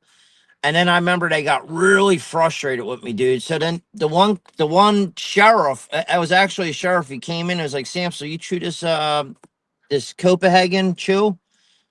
I said, "Yeah." He was like, "Here, dude, here's a cup of coffee." They played the bad cop, good cop route. So I'm sitting there, he's like, "Oh, dude, why don't you just tell these guys what they want to hear? We're all patriots, man." And he came in with a brand new, with the sticker on, fucking hat, with a George Washington and a MAGA shirt. I said, "Bro, you look like you just seriously," and I said this when I said, "Bro, you just bought that MAGA shirt on the way here, dude."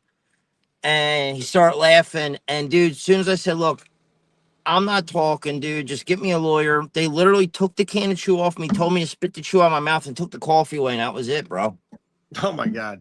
Yeah, it sounds like just as desperate as the government was for the Proud Boys to flip on Trump, they're just as desperate to get other people like you to testify against us, because their goal was to they did a pyramid type prosecution where they prosecuted a bunch of lower level, just random patriots that were down there.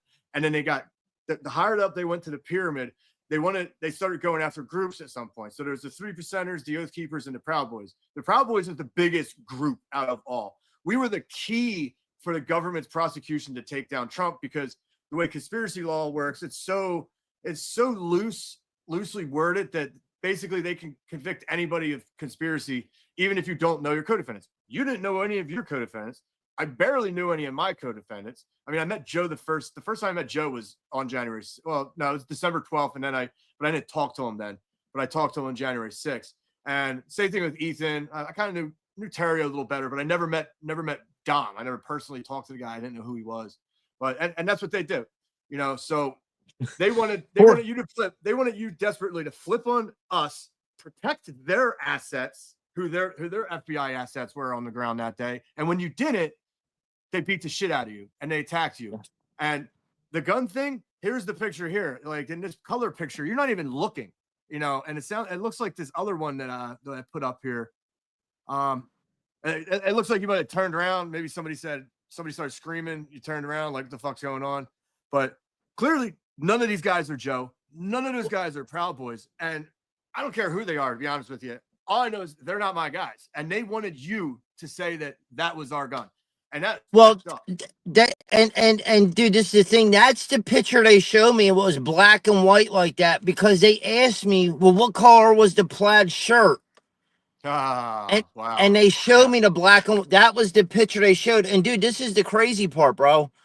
I later found out that the day that I was found guilty, the very next day, that's when they arrested that guy.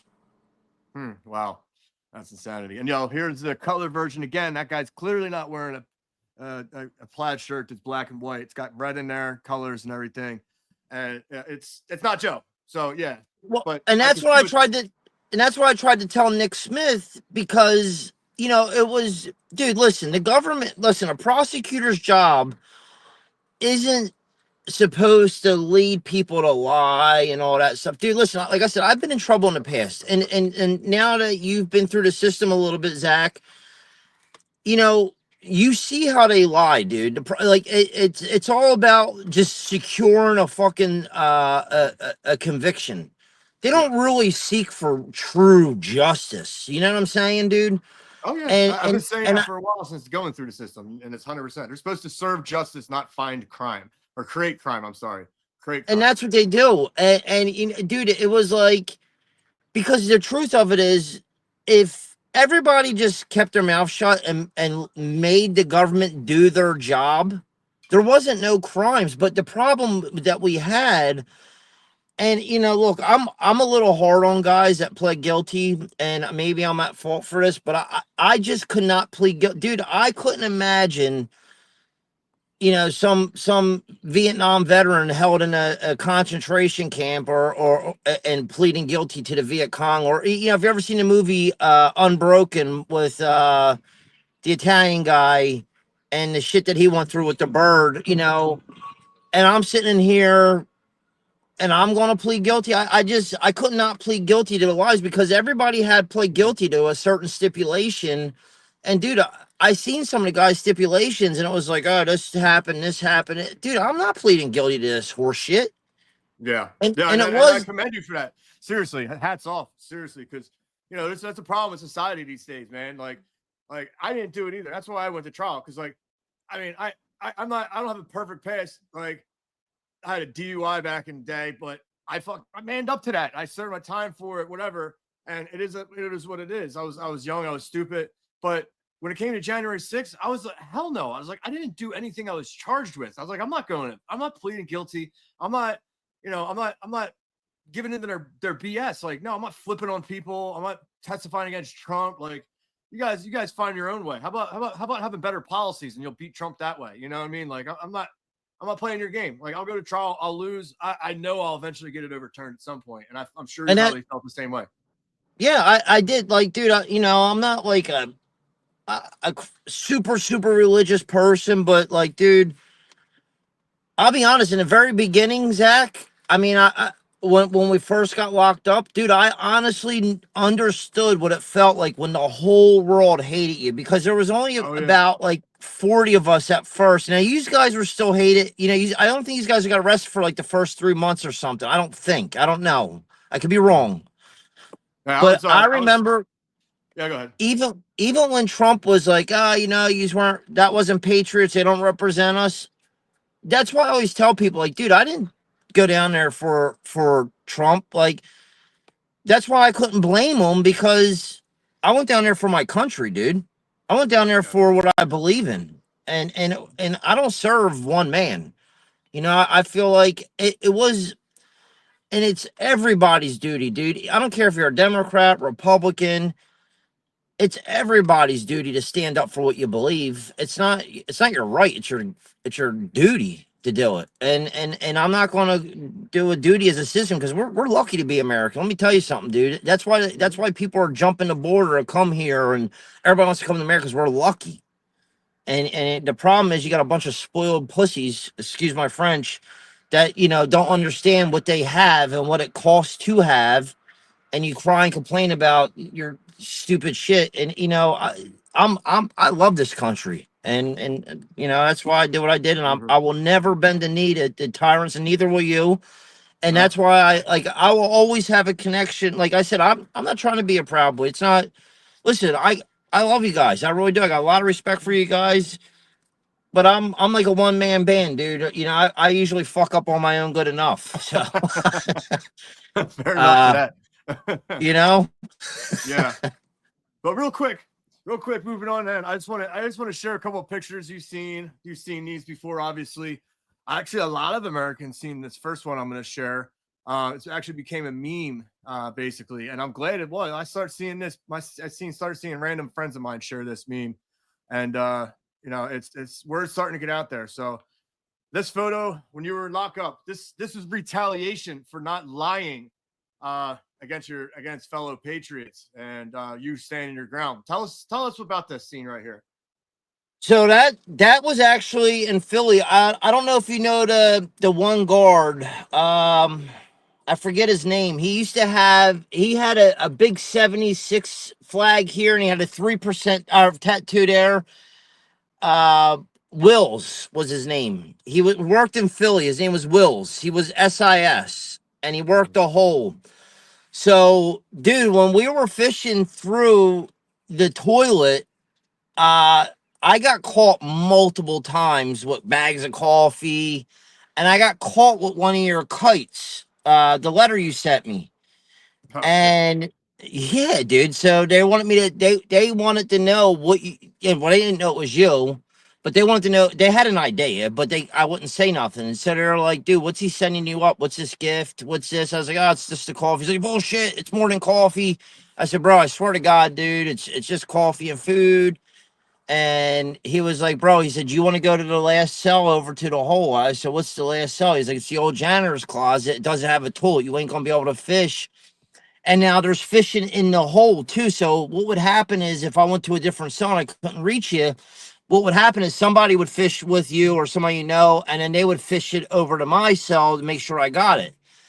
Well, they want to make sure nobody can reach me, and so they put me in that cell right there. That was the cell they put me in. That was that's what you see. So the one day I had court, and they kept missing my court, and so they were bringing the rollover phone so I can call into court.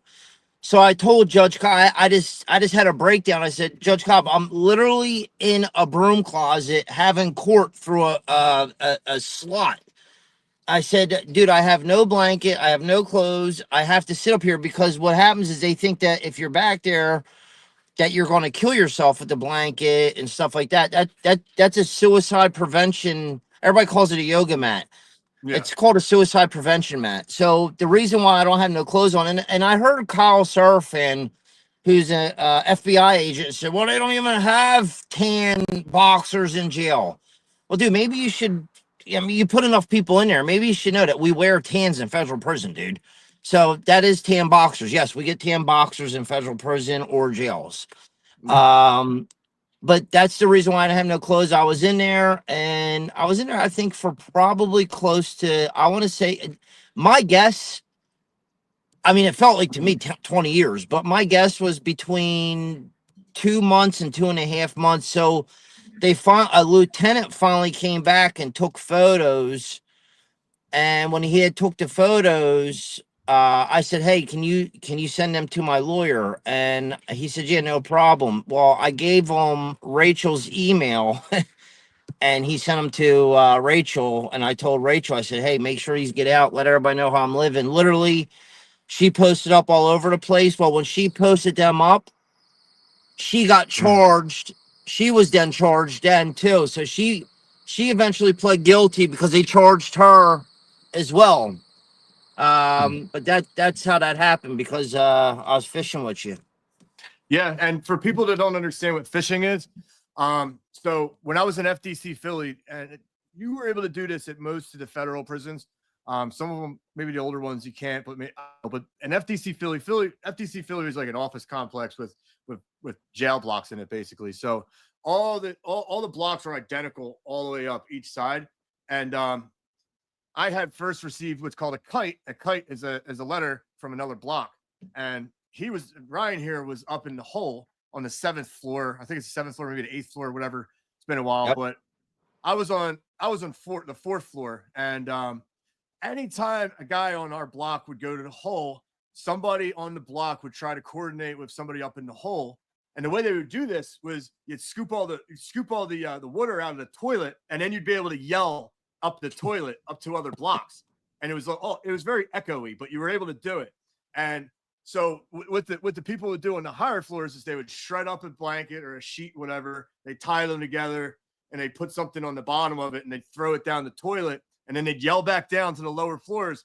Yeah, we threw it down. And they would send like a hook, something hooked into the toilet, and then they would try and pull the string, the laundry back into the cell.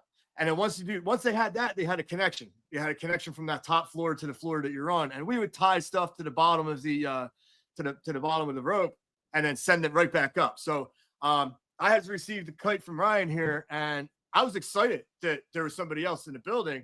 But when I found out he was in the hole, because at this point I had no interactions with January 6ers at all. He was the first one I had interaction with.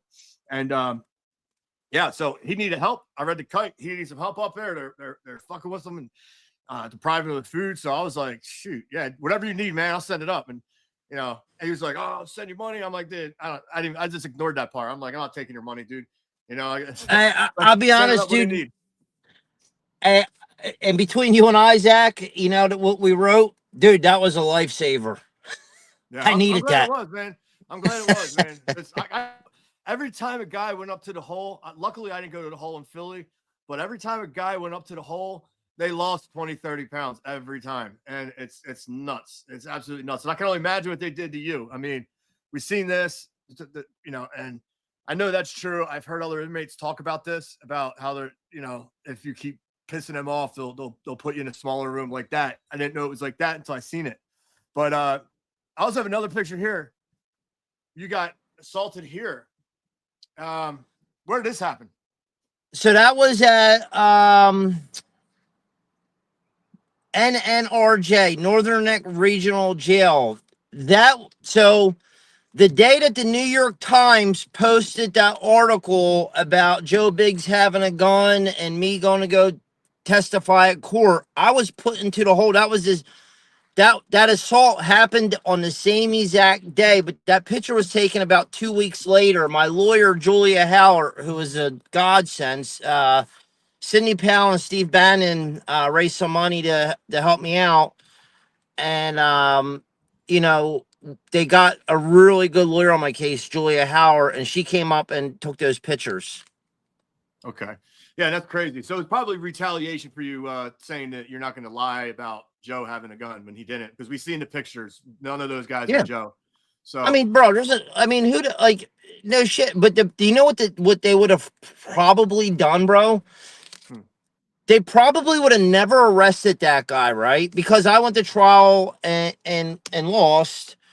But because if I would have said, yeah, that was Joe with the gun, in federal court, that's enough evidence to put somebody in jail. That needs to change, because they would have gave Joe the conspiracy of a weapon or some shit. Yeah. And that's all it would have took. Well, I guarantee if you agreed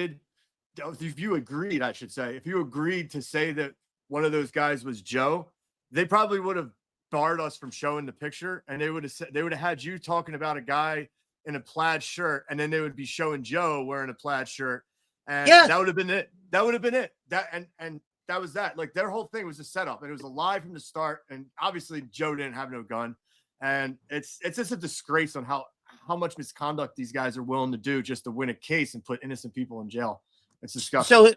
So the good news is my prosecutors both got fired. April Russo and Karen Rockland, they both got fired. Trump fired them personally the day he got in. He fired them. They were let go. Literally, they were let go before we were even pardoned. Oh, wow. That's good. Yeah. Good. Yep.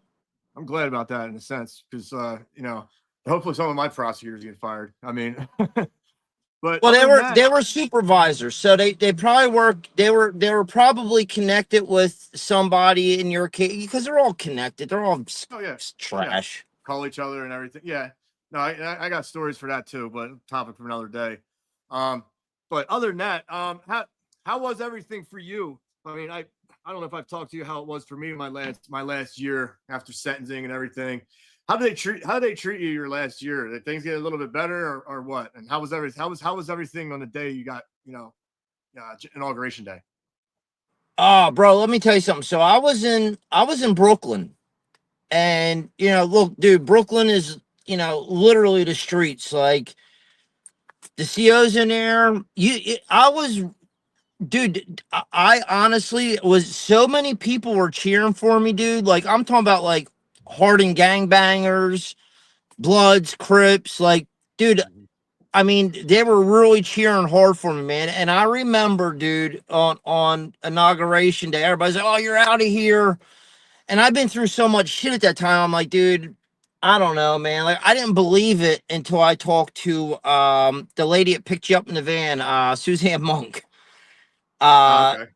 I didn't believe it, and then I called home, and there was somebody, and she's like, "Hey, my name's Suzanne Monk." She's like, "Ryan, I just want to let you know, pack your bags. You're out of there tomorrow." Dude, I ain't gonna lie, man. I had to hold back tears, dude. Yeah. Yeah, I believe you, man. It was definitely interesting for me leaving too, man. But that's good. I mean, you're out now. We're out. Now we get to expose these JOs for all the corruption they did, man. And Yeah.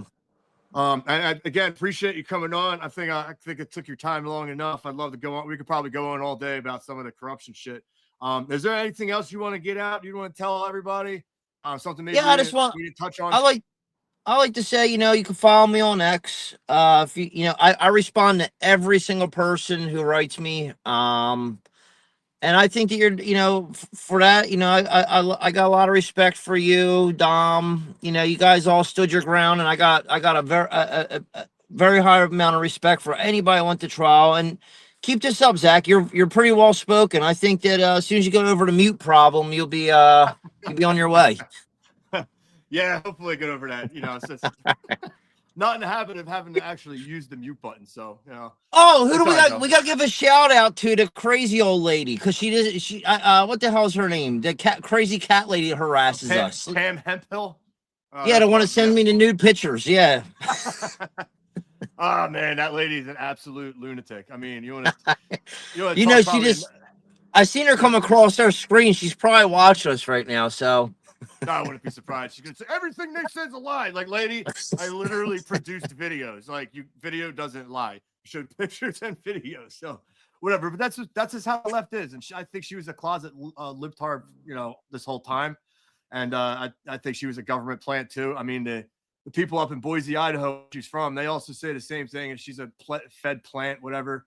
And another person who did things on that day and got a smack on the wrist. You know what I mean? So, and then all of a sudden she hates Trump now. So, I mean, screw her, whatever.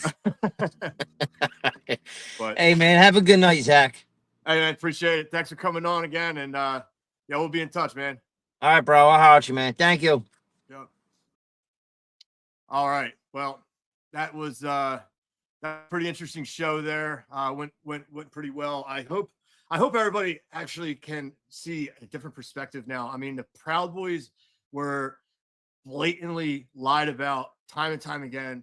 We were said to have orchestrated the whole damn thing. They said we planned it. There wasn't a single text message. They took 1.5 million messages between the five of us, conversations between each other. Not one message ever said anything about planning anything at the Capitol. The only thing we knew about the Capitol was those permits, that there's supposed to be permanent events there. But at the same time, we didn't know anything about the events. We didn't plan on going, but we ended up going because President Trump, as you see in the beginning of this video, told everybody that we're going to go to the Capitol and protest peacefully and patriotically, of course, and that he was going to be there. So, hey, who wouldn't want to see President Trump speak at the Capitol? You know what I mean? Like, it was great. People were excited.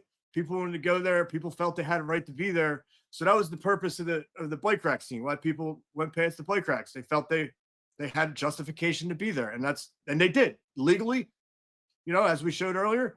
Supreme Court says it's First Amendment protected grounds. You have a right to be on the Capitol grounds to protest your government. And there's no ands, ifs, or buts about it. So Supreme Court's the final authority. So yeah, I mean, the thing that did the bike rack scene look a little maybe out of hand, maybe it did, but whatever. They shouldn't have been up in the first place. That's the point.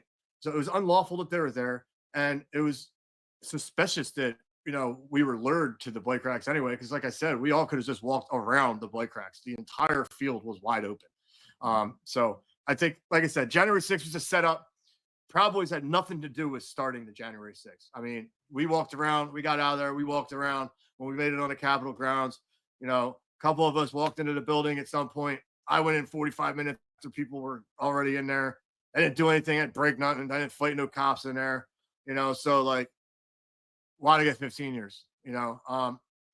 Obviously, I think it's the agent provocateurs. They're protecting the agent provocateurs, and they were using the agent provocateurs to frame the Proud Boys. That's what it's all about. They wanted to frame the Proud Boys to say that we did it when we didn't do it, so that way they could use us to take down Trump. But I just want to tell you all this: the five men I went to trial with had balls of steel. We could have left at any time. All we had to do was agree to testify against Trump, and we took a huge gamble. We basically told them to go pound sand. Well, we're going to take you to trial, and then if we lose a trial, we're going to appeal, and then if we lose an appeal, we're going to appeal again. I would have sat in prison for 10 years fighting my case. I am not going to plead guilty to something I didn't do. I did not plan to overthrow the government. I did not plan to obstruct that proceeding or anything, even though that charge was unconstitutional in any way. None of us did. And you've seen in the videos, we were just standing around like dopes, freaking, chanting and just looking around like we didn't even know what the heck was going on. We didn't know anything about the bike racks going on until people start moving them out the way. So I hope that dispels some things. If this opened your eyes to some things that you didn't know about before, please hit the share button. Share the hell out of this. Send it to whoever you think may need to hear it. Because look, I wasn't pardoned, and Ethan Nordine wasn't pardoned, Joe Biggs wasn't pardoned, and Dominic Pizzola wasn't pardoned. And we should have been pardoned, because like we didn't do anything remotely close to what these assholes have said that we did.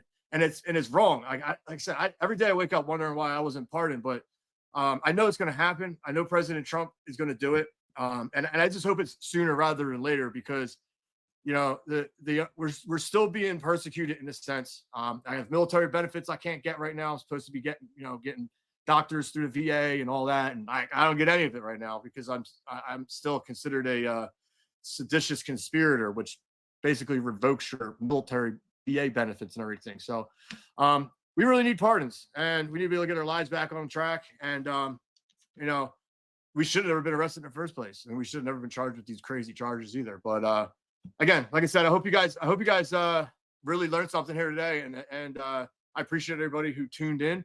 And like I said, hit that share button, share, send it out to everybody who thinks that the Proud Boys are the ones who started everything.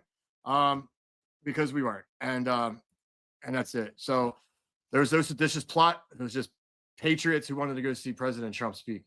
So other than that, we'll be back next week. Thank you all for coming in, and like I said, hit the share button, and that's going to be it. All right, so have a good day all, and that's it.